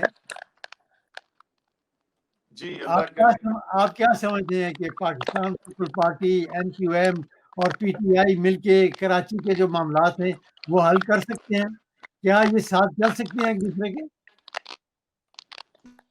लेकिन नीयतें अच्छी हों और मुल्क की खिदमत करना हो तो सब कुछ मुमकिन है जावेद भाई। मेरा ख्याल है पाकिस्तान से आज नेटवर्क जो है ना मैं कराची वाला हूँ। जी जी मैं कराची वाला हूँ, मैं पाकिस्तान वाला हूँ और कराची में तो ये मसला है कि कराची में बसें नहीं आती, रोड भी बन जाता है, बसें नहीं आती, कचरा नहीं उठता। तो ये सारे प्रॉब्लम जो है सिटी गवर्नमेंट के या प्रोविंशियल गवर्नमेंट के, फेडरल को इंटरवीन करना इसलिए पड़ता है कि यहाँ पे काम नहीं हो रहा। अब फेडरल इंटरवीन करता है तो फेडरल को फिर डेफिनेटली एक इदारे को लेके आना पड़ता है जो सुलह कराता है। तो कराची वालों का हक बनता है ना, कराची वाले टैक्स देते हैं पूरे पाकिस्तान से ज़्यादा। ये आपने अभी एक बात कही है रशीद भाई के कोई अदारा आता है वो सुलह करवाता है। ये कौन सा अदारा है जो सुलह करवाता है? अगर सुलह करवाता है तो बहुत सारे काम जो है वो क्यों नहीं करवा सकता? मैं यही कहता हूँ ना कि पाकिस्तान में यहाँ पे हर आदमी हर सियासतदान फौज को गालियां देता है, लेकिन ज़ल्ज़ला आता है तो फौज होती है, सैलाब आता है तो फौज होती है, कोई बड़ा मेजर इंसिडेंट होता है तो फौज होती है। अब कराची के मसले के लिए भी हमारा एक इदारा है, मतलब इदारे जनरल साहब हैं बैठे हुए हैं, टीम चेयरमैन बैठे हुए हैं और ये काम हो रहा है। काम हो ना जावेद भाई, इदारा कोई भी हो, आदमी कोई भी हो, कोई भी पार्टी हो, मैं बोलता कराची में काम होगा तो कराची आपका जो GDP कम होता जा रहा है उसको भी बढ़ा देगा। कराची में इतना पोटेंशियल है, कराची में इतना कारोबार है, कारोबारी शहर के लोग बैठे हुए हैं यहाँ पे ना, हर नस्ल के, हर जबान के हैं, हर जगह के लोग हैं जो कराची में रहते हैं। मैं किसी एक जबान की बात नहीं कर रहा, लेकिन कराची में बस ना हो, जहाँ तक कराची में 32 लाख मोटरसाइकिल चलती हैं, 32 लाख 3.2 मिलियन मोटरसाइकिल्स क्यों चलती हैं? पब्लिक ट्रांसपोर्ट नहीं है। अगर पब्लिक ट्रांसपोर्ट मिल जाए तो वो मोटरसाइकिल पे क्यों जाएगा, गर्मी में तपता हुआ क्यों जाएगा वो? तो ये कचरा उठ जाए तो मुझे पता है 3 इशू है कराची के, कचरा, पानी और ट्रांसपोर्ट। अगर 3 इशू ठीक हो जाते हैं, बिजली सॉल्व हो जाते हैं, जी जी, तो ना मार्जिन काट के लेगा, ना सिटी काट के लेगा, ना पख्तून काट के लेगा, तो कराची में लसानी तासुब वाली सियासत ही खत्म हो जाएगी। सही है बिल्कुल। जैसा भाई आप क्या समझते हैं कि ये सब इकट्ठे हुए हैं, क्या ये सफल कर सकते हैं? जी ये सब PTI, NQM और पाकिस्तान पीपल पार्टी ये सब इकट्ठे हो गए हैं कराची के मसले पर, तो आप क्या समझते हैं कि ये इन तीनों में से कौन सियासत खेल रहा है? ये नहीं, ये बहुत अच्छी बात है। ये तीनों ही मैच्योर जमातें हैं, ठीक मियां है। दो साहब, तो देखे ना, एमक्यूएम है और पीपल्स पार्टी है। ये एक इन्होंने हमेशा जिम्मेदाराना सियासत का रोल अदा किया। मेरे ख्याल में एमक्यूएम और पीपल्स पार्टी ये काफ़ी देर से कराची इनके पास है, तो ये कोई ना कोई बेहतर हल निकाल लेंगे। और ये जैसे रशीद भाई ने कहा, ये सही कह रहे हैं। कराची के जो मसाइल है ना, वहाँ पे पब्लिक ट्रांसपोर्ट जो है ना, उसकी ज़रूरत नहीं है, नागुज़ीर है। और मैं भी कराची में जब भी कभी गया हूँ तो वहाँ पे पानी का मसला हमेशा रहा है। ये नागुज़ीर है, इनको जितनी जल्दी हो सके मिल बैठ के अफ़ाम व तफ़हीम के साथ उसका कोई ना कोई हल निकालना चाहिए। और जब अफ़ाम व तफ़हीम हो मियां साहब तो हल भी निकल आता है। मियां साहब एक अरसे से एमक्यूएम और पाकिस्तान पीपल पार्टी वहां रही है, तो अब क्या फर्क पड़ेगा? क्या पीटीआई के आने से फर्क पड़ेगा? नहीं, काम तो हुआ है, ये नहीं है। एमक्यूएम ने भी काम किया और पीपल्स पार्टी ने भी काम किया, ऐसे नहीं है। ये पीटीआई तो आज की पैदावार है ना, उल्टा ये थ्रेट कर रहे हैं। ये उल्टा थ्रेट कर रहे हैं, ये जब से आए हैं ना, ये मतलब देखिए ये पीटीआई की यस भाई, कराची की शायद 25 सीटें हैं, उसमें से 14 सीटें पीटीआई के पास है जी, इस वक्त है जी। तो चलो, जी तो ऐसे कर लें, तो फिर वफाक के जो फंड्स है ना, जो वफाक के फंड, उनका कराची में सिर्फ सही यूटिलाइज कर दें, आपके 1/3 मसाइल हल हो जाएंगे। और मेरी बात तो 18वीं तरमीम ने बहुत से हाथ बांधे हुए हैं, बिल्कुल बहुत से हाथ बांधे हुए 18वीं तरमीम में। किस बात के हाथ बांधे? वफाक का ये रशीद गोंदल भाई इसको क्लियर मियां साहब हाथ इसलिए बांधे हुए हैं कि जब वफाक कहता है कि ये काम करो, तो वो कहते हैं नहीं, ये हमारा हक है, हम इसको करेंगे। 18वीं तरमीम जो है, उसके बाद आपका कोई हक नहीं पहुंचता कि आप सूबे को बताएं कि क्या करना है। 18वीं तरमीम आपको कराची में वफाक को कोई मेगा प्रोजेक्ट शुरू करने में से नहीं रोकती। पहली बात, ऐसे कर लें इसको। मेगा प्रोजेक्ट लगाने के लिए वो नहीं रोकती। आप जरा 18वीं तरमीम का प्लीज, आपकी मेहरबानी है, आप उसको देखें। अच्छा नहीं, बताएं कि 18वीं तरमीम रोकती है कि जो वफाक ने वहां यस भाई कुछ कहना चाह रहे हैं जी? जी ऐसा मैं ये कह रहा था कि 18वीं तरमीम ने जो पावर दी थी कि जो बल्दियाती इदारे हैं उनको दिए जाएं, वो नहीं दिए गए। जो पैसे फेडरल से मिलते हैं, सूबाई गवर्नमेंट को कहा गया था कि ये पैसे नीचे तक जाने चाहिए, बल्दियाती इदारों तक जाने चाहिए, वो नहीं दिए गए, इस वजह से काम नहीं हुआ। वो देखें, ये 18वीं बातें तरमीम इकट्ठी हो गई है ना। आप सुने, आपके पास वैसे इसीलिए देखें, मियां साहब कराची से रशीद गोडल साहब हैं, कराची में रहते हैं, उनसे जरा बात करते हैं। रशीद भाई जी जावेद भाई, ये सारा जो 18वीं तरमीम है, ये सारी चीजें ठीक है, हर्डल है, लेकिन फेडरल को काम करने से कोई रोकता नहीं है। लेकिन मसला ये आता है, वो एथनिक के प्रोजेक्ट हो जाते हैं ना। एथनिक में फेडरल का हिस्सा होता है, प्रोविंस का होता है, सिटी गवर्नमेंट का होता है।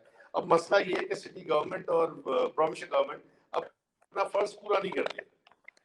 मसला यहाँ पे सिर्फ यही आता है जावेद भाई कि सिंध की आबादी अगर आप 5.5 करोड़ गिनते हो, 6 करोड़ गिन लो, तो 2.5 से 3 करोड़ तो आबादी कराची की है। 50% ऑफ सिंध कराची है। और कराची की सीटें कितनी और इंटीरियर सिंध की कितनी, और फिर जो इंटीरियर सिंध से जो जीतता है वो चीफ मिनिस्टर बनता है। अब तो सिंध में एक और मिसाल भी है ना जावेद भाई, शायद इस पे कभी आपने डिस्कस नहीं किया होगा, कि सिंध का चीफ मिनिस्टर वो बनेगा जो सिंधी बोलता हो। अब मुझे पता है कि पंजाब का चीफ मिनिस्टर, क्या वो सराइकी बोलने वाला चीफ मिनिस्टर नहीं बन सकता? तो ये छोटी छोटी चीजें जो है ना, ये तासुब की तरफ लेके जाती है। तो तासुब के सारी जड़ों को उखाड़ के फेंकना होगा। लेकिन रशीद भाई सिंधी बोलने वाला वजीर आजम तो बना ना, कि नहीं बना? जी मैं यही कहता हूँ ना, सिंधी बोलने वाला वजीर आजम बन जाता है, ठीक है ना। लेकिन कराची का बंदा, उर्दू स्पीकिंग बंदा या कोई और जबान का बंदा वो चीफ मिनिस्टर नहीं बन सकता। ये तो बात कभी डिस्कस हुई नहीं थी। सही है। सिंध की आबादी का 50% हिस्सा कराची है, और सिंध गवर्नमेंट का 94% रेवेन्यू कराची जनरेट करता है। रेस्ट ऑफ द सिंध जो है 6% जनरेट करता है। तो मेरा मकसद कहने का ये है, कराची के 3-4 मेजर इश्यूज है, अगर वो ठीक हो जाए तो फिर ना यहाँ पे तासुब की सियासत पनपेगी, ना कभी पनपने की जगह बचेगी। कचरा उठ जाए, फ्रस्ट्रेशन कम हो जाएगा, पानी आ जाए, फ्रस्ट्रेशन कम हो जाएगा, पब्लिक ट्रांसपोर्ट आ जाए। ये कराची को उसका हिस्सा नहीं मिलता, इसीलिए तासुब की हवा चलती है। आप देखो लाहौर में मेट्रो चल रही, शाहबाद में चल रही, कराची जी बिल्कुल। एक सवाल मैं आप दोनों के सामने रखता हूँ, मियां साहब, आपके लिए भी और रशीद भाई आपके लिए भी। रशीद भाई, आपका क्योंकि पहले ताल्लुक था MQM से, इसलिए आपके लिए भी ये बड़ा एक सवाल है कि आज मेयर कराची जो है उन्होंने एक बयान दिया है कि सिंध को कोई अलग नहीं कर सकता, सूबा जो है वो बनाना जो है आइन में भी लिखा हुआ है। तो क्या ये सूबा बनाने वाली या सिंध में अलग सूबा बनाने वाली जो बात है, ये MQM के जो पहले लीडर थे अल्ताफ हुसैन साहब, उनकी ज़बान ही बोल रहे हैं मेयर साहब? जी मैं यही कहता हूँ जावेद भाई कि पाकिस्तान में जहाँ जहाँ इंतजामी बुनियाद पे पब्लिक डिमांड हो वहाँ सूबे बनने चाहिए, जहाँ जहाँ मैं कह रहा हूँ उसे। लेकिन मसला क्या आता है कि मरसू सिंधना डेसू, ओ भाई सिंधना डेसू पर सिंध वाले के कम तो डे बाबा। आज बड़ी जरा प्रॉब्लम हो रही है आज साउंड की। जी रशीद भाई, साउंड की बड़ी प्रॉब्लम हो रही है आपकी तरफ से, साफ आवाज नहीं आ रही। थोड़ा सा नेट प्रॉब्लम चल रहा है। जी नेट प्रॉब्लम पाकिस्तान में सिर्फ नेट प्रॉब्लम नहीं, बिजली प्रॉब्लम भी है। मैं कोशिश कर रहा हूँ ठीक करने की, लेकिन मेरे बस में नहीं है। अच्छा, आप जरा थोड़ी कोशिश करें, आप थोड़ी कोशिश करेंगे, आपको जरा ठीक है साउंड हो जाए। मियां साहब, आप क्या कहते हैं इसी सवाल?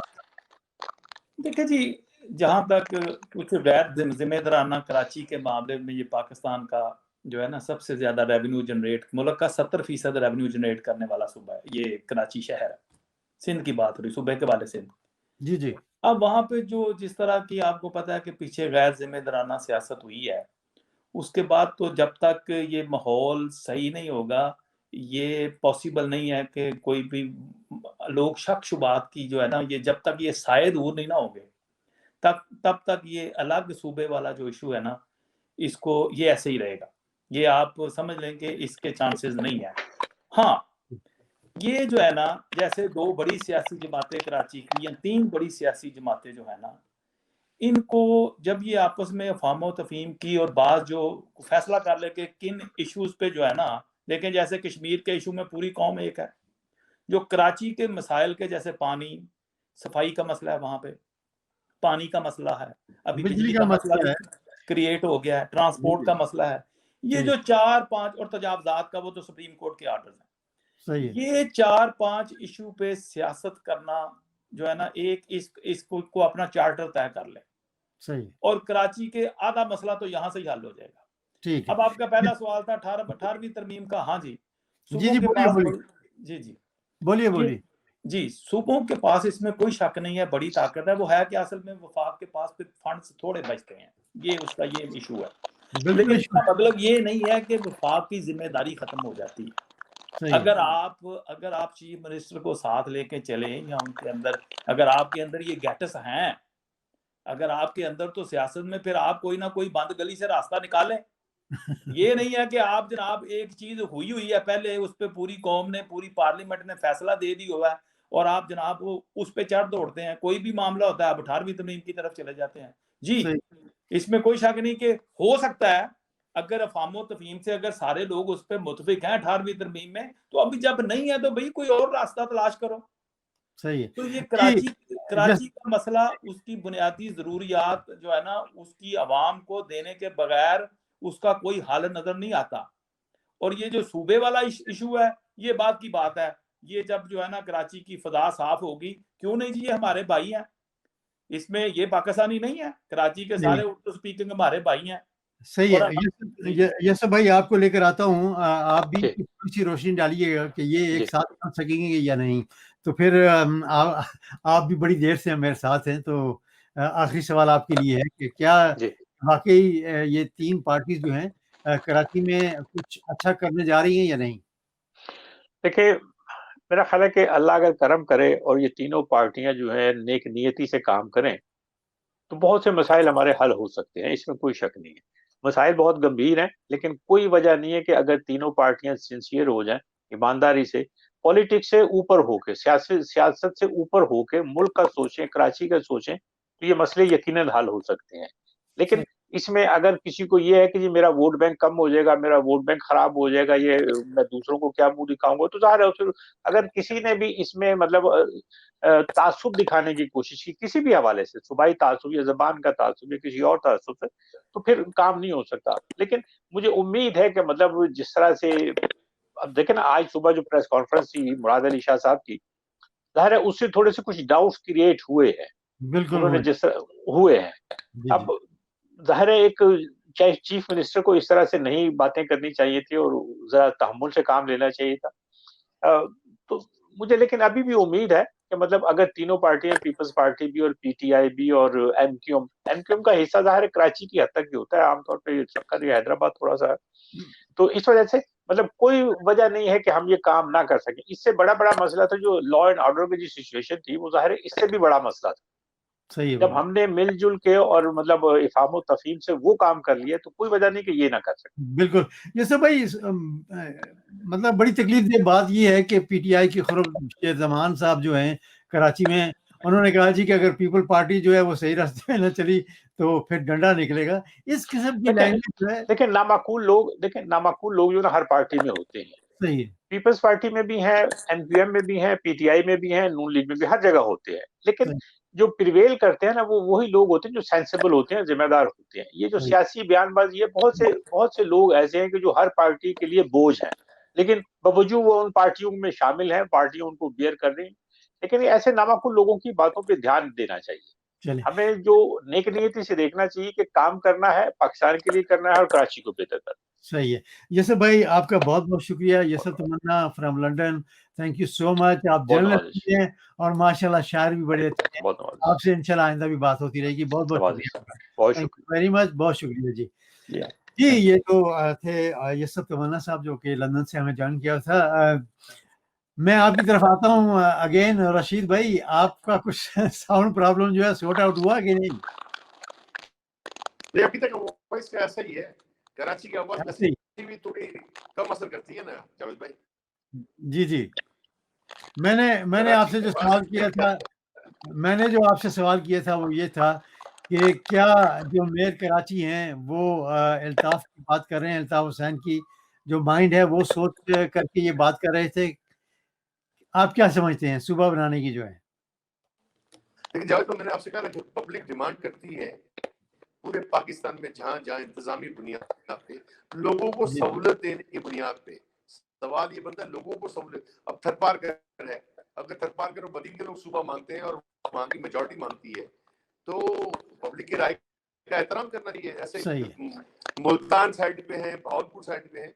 मैं ये कहता हूँ इंतजामी बुनियाद पे पब्लिक को सहूलत देने की बुनियाद पे एक ही मिशन हो, इससे पाकिस्तान की तरक्की होगी, तासुब नहीं फैलेगा। सही। तो तासुब की जड़ को खत्म होना चाहिए। बहुत हो चुका कराची में, बहुत हो चुका पाकिस्तान में। अगर कराची के मसले हल कर दिए जाएं तो कोई कुछ नहीं मांगेगा। दूसरी बात मैंने 10 दफा असेंबली में कही थी कि नेशनल फाइनेंस अवार्ड की तरह एक प्रोविंशियल फाइनेंस अवार्ड तश्कील दिया जाए, वही क्राइटेरिया रखा जाए, आबादी की बुनियाद पे, रकबे की बुनियाद पे, आमदनी की बुनियाद पे, गुर्बत की बुनियाद पे, और चीफ मिनिस्टर वो फंड जो है मुतालिका जिलों में पहुंचाए। पाकिस्तान का हर जिला खुशहाल हो जाएगा, फिर ना कोई सूबा मांगेगा ना कुछ मांगेगा। अगर हर जिले में पैसे चले जाएंगे तो पाकिस्तान के असल में मसला के पंजाब तरक्की क्यों करता है? पंजाब के रेवेन्यू शहर इंजन बहुत शहर है, सियालकोट हो गया, मुल्तान हो गया, आपका गुजरांवाला हो गया, गुजरात हो गया। आप मुझे सिंध के कितने शहर बताएंगे जो रेवेन्यू इंजन है?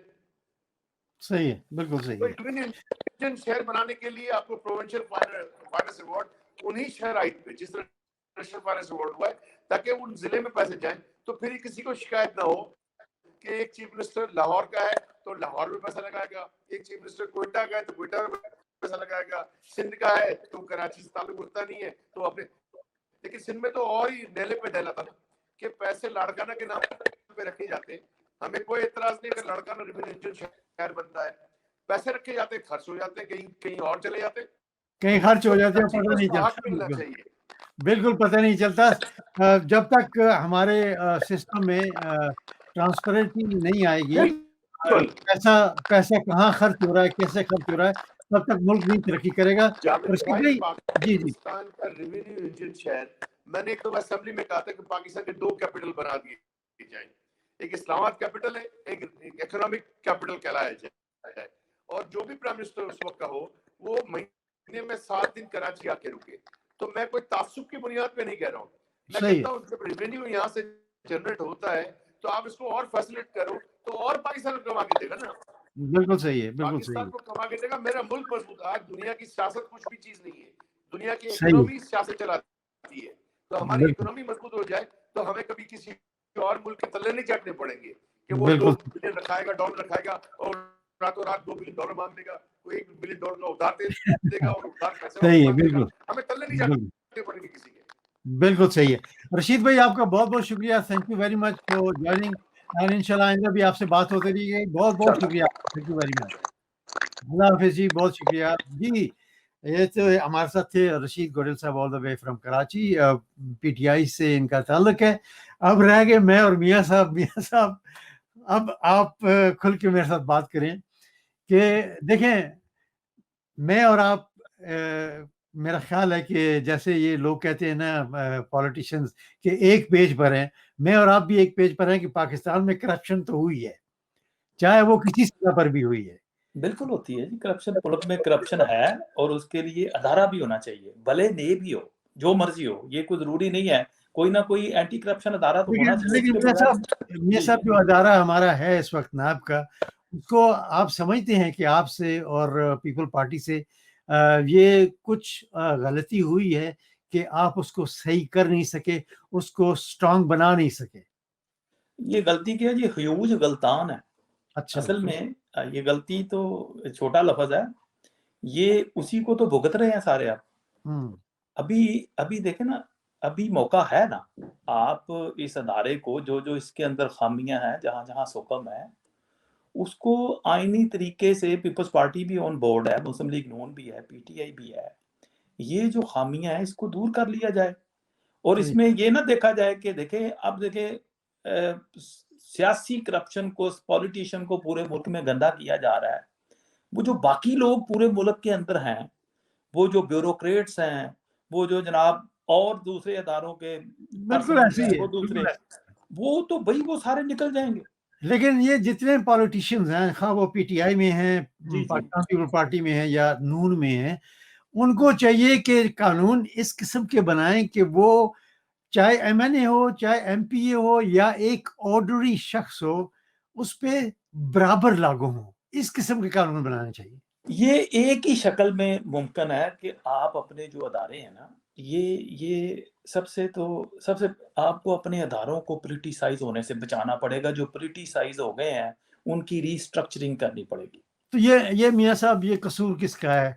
इतना अरसा आप रहे हैं पावर में, इतना अरसा पाकिस्तान पीपल पार्टी रही है, तो क्यों ये जो अदारे हैं पोलिटिसाइज होते चले आ रहे हैं? ये सबका कसूर है जी, इसमें इसमें कोई शक नहीं है, सबका कसूर है। और अब देखें ना, आप पॉलिटिशियंस को पकड़ते हैं तो वो कहते हैं जनाब हमारे पास ये इख्तियारात ही नहीं थे, इख्तियारात कहीं और थे।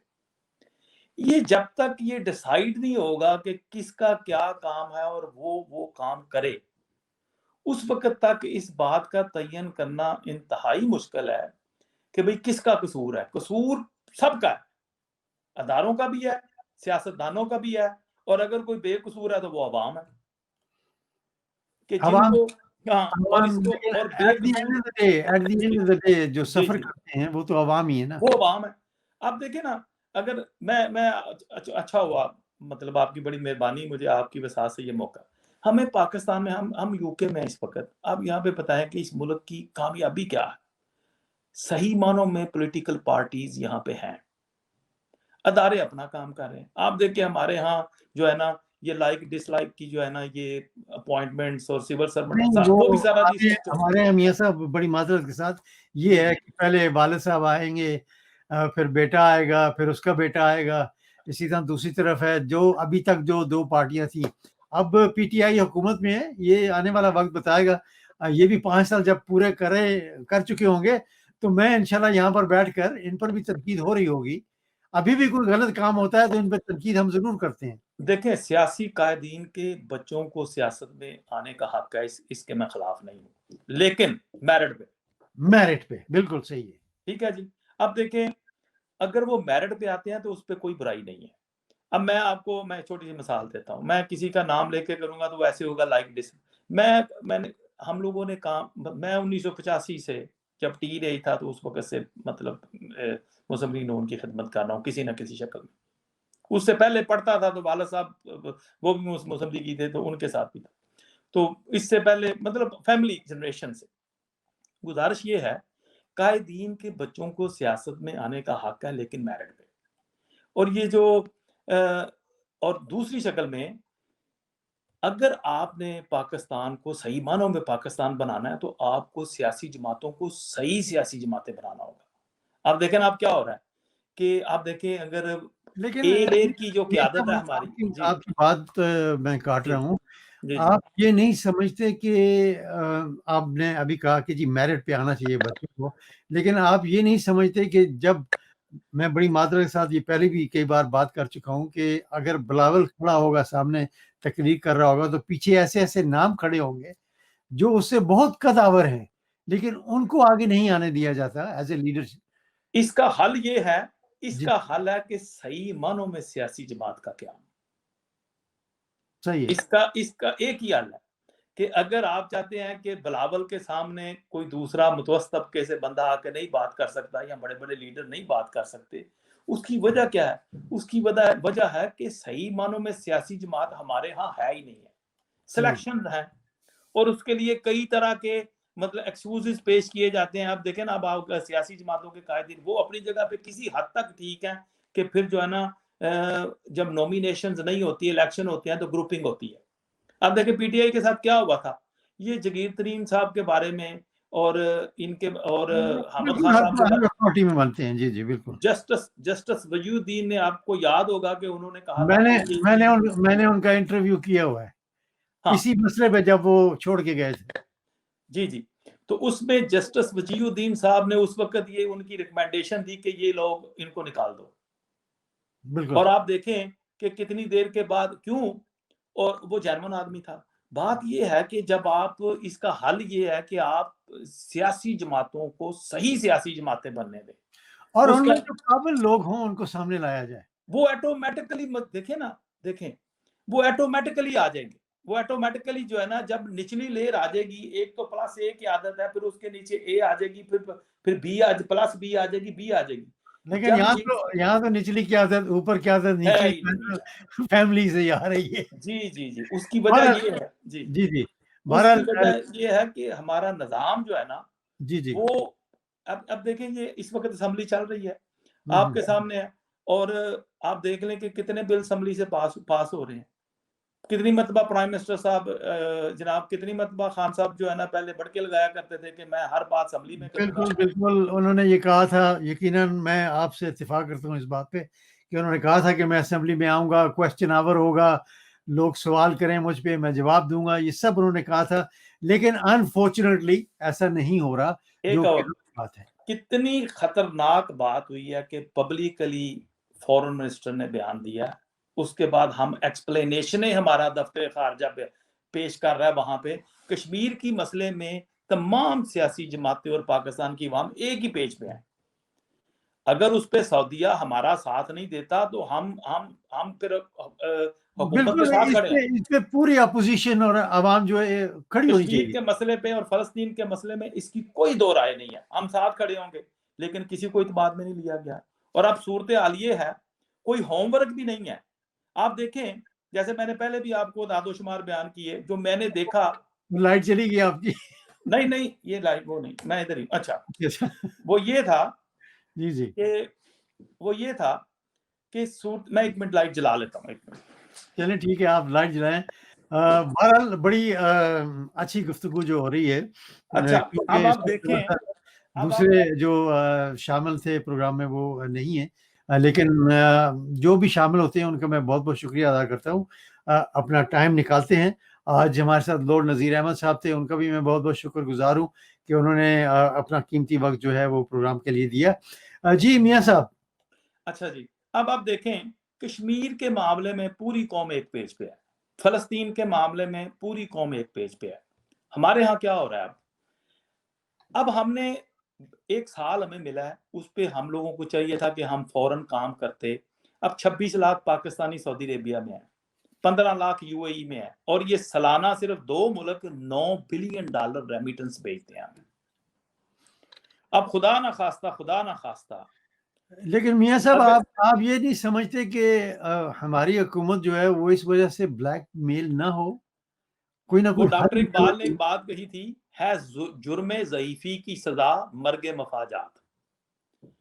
भाई हम कब कहते हैं कि गवर्नमेंट ब्लैकमेल हो? मैं पाकिस्तानी हूं, मैं कभी भी नहीं चाहूंगा कि मेरी गवर्नमेंट या मेरा मुल्क जो है ना किसी भी शक्ल में हमारे मजलूम कश्मीरी भाइयों के मामले में या फलस्तीन के मामले में ब्लैकमेल हो। अब आप देखें, और ये उनके लिए भी कोई अच्छा शगुन नहीं है। 1949 में तुर्की ने इसराइल को कबूल किया था, क्या वो यूरोपियन यूनियन का मेंबर बन गया? नहीं, बिल्कुल नहीं हुआ ऐसा। उनको भी फायदा होने वाला नहीं है। लेकिन वो यहूदी इस वक्त लगता है कि अपनी साजिश में कामयाब होने जा रहे हैं कि मुसलमानों को डिवाइड करो और रूल करो। सही है, ये डिवाइड एंड रूल। मियां साहब जी और इसमें ट्रंप साहब की जो है ना पॉलिटिक्स जो है ना वो विन कर रही है कि अगले इलेक्शन में उसको यहूदियों की सपोर्ट चाहिए थी, और उसने क्या किया? उसने जनाब ये एक छक्का मारा और सबको अपने साथ मिलाने की कोशिश कर रहा है। अब नवंबर में पता लगेगा कि ट्रंप साहब भी जीते हैं या नहीं इलेक्शन। लेकिन आपका बहुत बहुत शुक्रिया, thank you so much for joining me into the programme, and इंशाल्लाह आपसे आइंदा भी बात होगी। बहुत खुशी होती है कि आप आते हैं और आप पे बड़े यानी सख्त किस्म के सवालात मेरी तरफ से भी और जो प्रोग्राम में शामिल होते हैं उनकी तरफ से भी होते हैं, और आप उनका जवाब बड़ी तसल्ली से देते हैं। आपका बहुत बहुत शुक्रिया, थैंक यू सो मच, और इंशाल्लाह आइंदा भी आपसे बात होती रहेगी। बहुत शुक्रिया आपका, थैंक यू वेरी मच। जी, ये तो थे जनाब मियां मोहम्मद सदीक साहब, पाकिस्तान मुस्लिम लीग नून से इनका ताल्लुक था, जिन्होंने प्रोग्राम में काफ़ी सवालात के जवाब भी दिए और काफ़ी जो हमारे प्रोग्राम में शामिल होने वाले मेहमान थे उनके सवालों के जवाब भी देते रहे। इनका भी बहुत बहुत शुक्रिया। मैं सिर्फ ये कहना चाह रहा हूँ प्रोग्राम के आखिर में कि जैसे मियां साहब भी कह रहे थे कि हमें इस मसले पर, कश्मीर के मसले पर, फ़लस्तीन के मसले पर हमें एक होना चाहिए, पूरी कौम को एक होना चाहिए, जितनी अपोजिशन है उसको भी एक होना चाहिए, और सबको खड़े होकर इन चीज़ों पे एक होकर जवाब देना चाहिए। ना कि मौलाना साहब खामोश हैं क्योंकि उनके सो कॉल्ड कुछ बहुत सारे फंड्स जो हैं वो भी वहाँ से आते हैं। फंड्स की वजह से मुस्लिम उम्मा जो है उसको पीछे नहीं रखना चाहिए। बहुत सारे सऊदी अरब ने ऐसे ही किया है कि इंडिया के साथ जो तल्लुकात हैं वो उन्होंने ख़राब नहीं किए, और कश्मीर पर उन्होंने एक ठोस जो उनका लेना चाहिए था स्टैंड वो नहीं लिया। बहरहाल आने वाले वक्तों में देखते हैं कि ये जो मिडल ईस्ट का प्रॉब्लम है ये किस तरफ लेकर जा रहा है हम मुसलमानों को, और जो हमारा मुल्क है पाकिस्तान उसको। पाकिस्तान बड़ी यानी एक मेरे पास एक क्लिप है छोटा सा, इमरान खान रियाज जो हैं उन्होंने बड़ा सम अप किया है, छोटा सा क्लिप है, जरा मैं आपकी खिदमत में पेश करता हूं। के ऊपर वो सिक्योरिटी इन चीज़ों के ऊपर जो है वो मिलके कर रहे हैं, मवासलात, एक दूसरे के मुल्कों में अपने जहाज़ लेकर जाना, इन चीज़ों के ऊपर मिलकर उन्होंने ये मुआहिदा साइन किया है। फ़लस्तीनियों के लिए तो नहीं किया, मुसलमानों के लिए तो नहीं किया, ज़ाती फ़ायदे के लिए किया, और ये मुनाफ़कत है। तुर्की ने ठीक कहा है, तुर्की ने रिएक्शन दे दिया, मलेशिया ने रिएक्शन दे दिया, ईरान ने रिएक्शन दे दिया, पाकिस्तान क्यों नहीं दे पाया? इसको ज़रा टेक्निकली समझें आप। देखें, पाकिस्तान की गर्दन बहुत बुरी तरह फंसी हुई है, और ये पाकिस्तान के हुक्मरानों ने फंसाई है, चाहे वो सियासतदान थे चाहे वो डिक्टेटर थे। इन्होंने पाकिस्तान की गर्दन को ऐसा फंसाया कि पाकिस्तान अपने जो बात कहना चाहता है वो भी नहीं कह सकता। हालात इस तरह के पैदा कर दिए पाकिस्तान के लिए। जी, हालात इस किस्म के पैदा कर दिए जो हमारे पॉलिटिशियंस हैं और जो हमारे डिक्टेटर पहले आए, उन्होंने कि पाकिस्तान अब जो है उसकी गर्दन जो है वो बड़ी सख्त मुसीबत में फंसी हुई है। बहरहाल इमरान साहब का ये तजिया था। इनका प्रोग्राम एक बहुत तवील प्रोग्राम होता है, लेकिन मैंने सोचा कि ये जो बात उन्होंने कही है ज़बरदस्त कही है कि पाकिस्तान जो है वो कुछ कहने के मतलब है कि वो कह नहीं सकता, क्यों कि उसकी गर्दन बड़ी सख्त फंसी हुई है। यही था आज का सब रंग, और उम्मीद करता हूँ कि आज का प्रोग्राम आपने पसंद किया होगा। अगले प्रोग्राम तक मुझे इजाज़त दीजिएगा। और हाँ, एक इल्तिजा और है कि यूट्यूब चैनल जो है हमारा, उसको ज़रूर सब्सक्राइब करें, और जो कमेंट्स होते हैं वो प्रोग्राम के बारे में ज़रूर दिया करें। अगले प्रोग्राम तक आपसे इजाज़त चाहता हूँ, और सब मेहमान जितने हमारे साथ शामिल हुए उनका मैं तहे दिल से शुक्रिया अदा करता हूँ। अगले प्रोग्राम तक अल्लाह हाफिज़।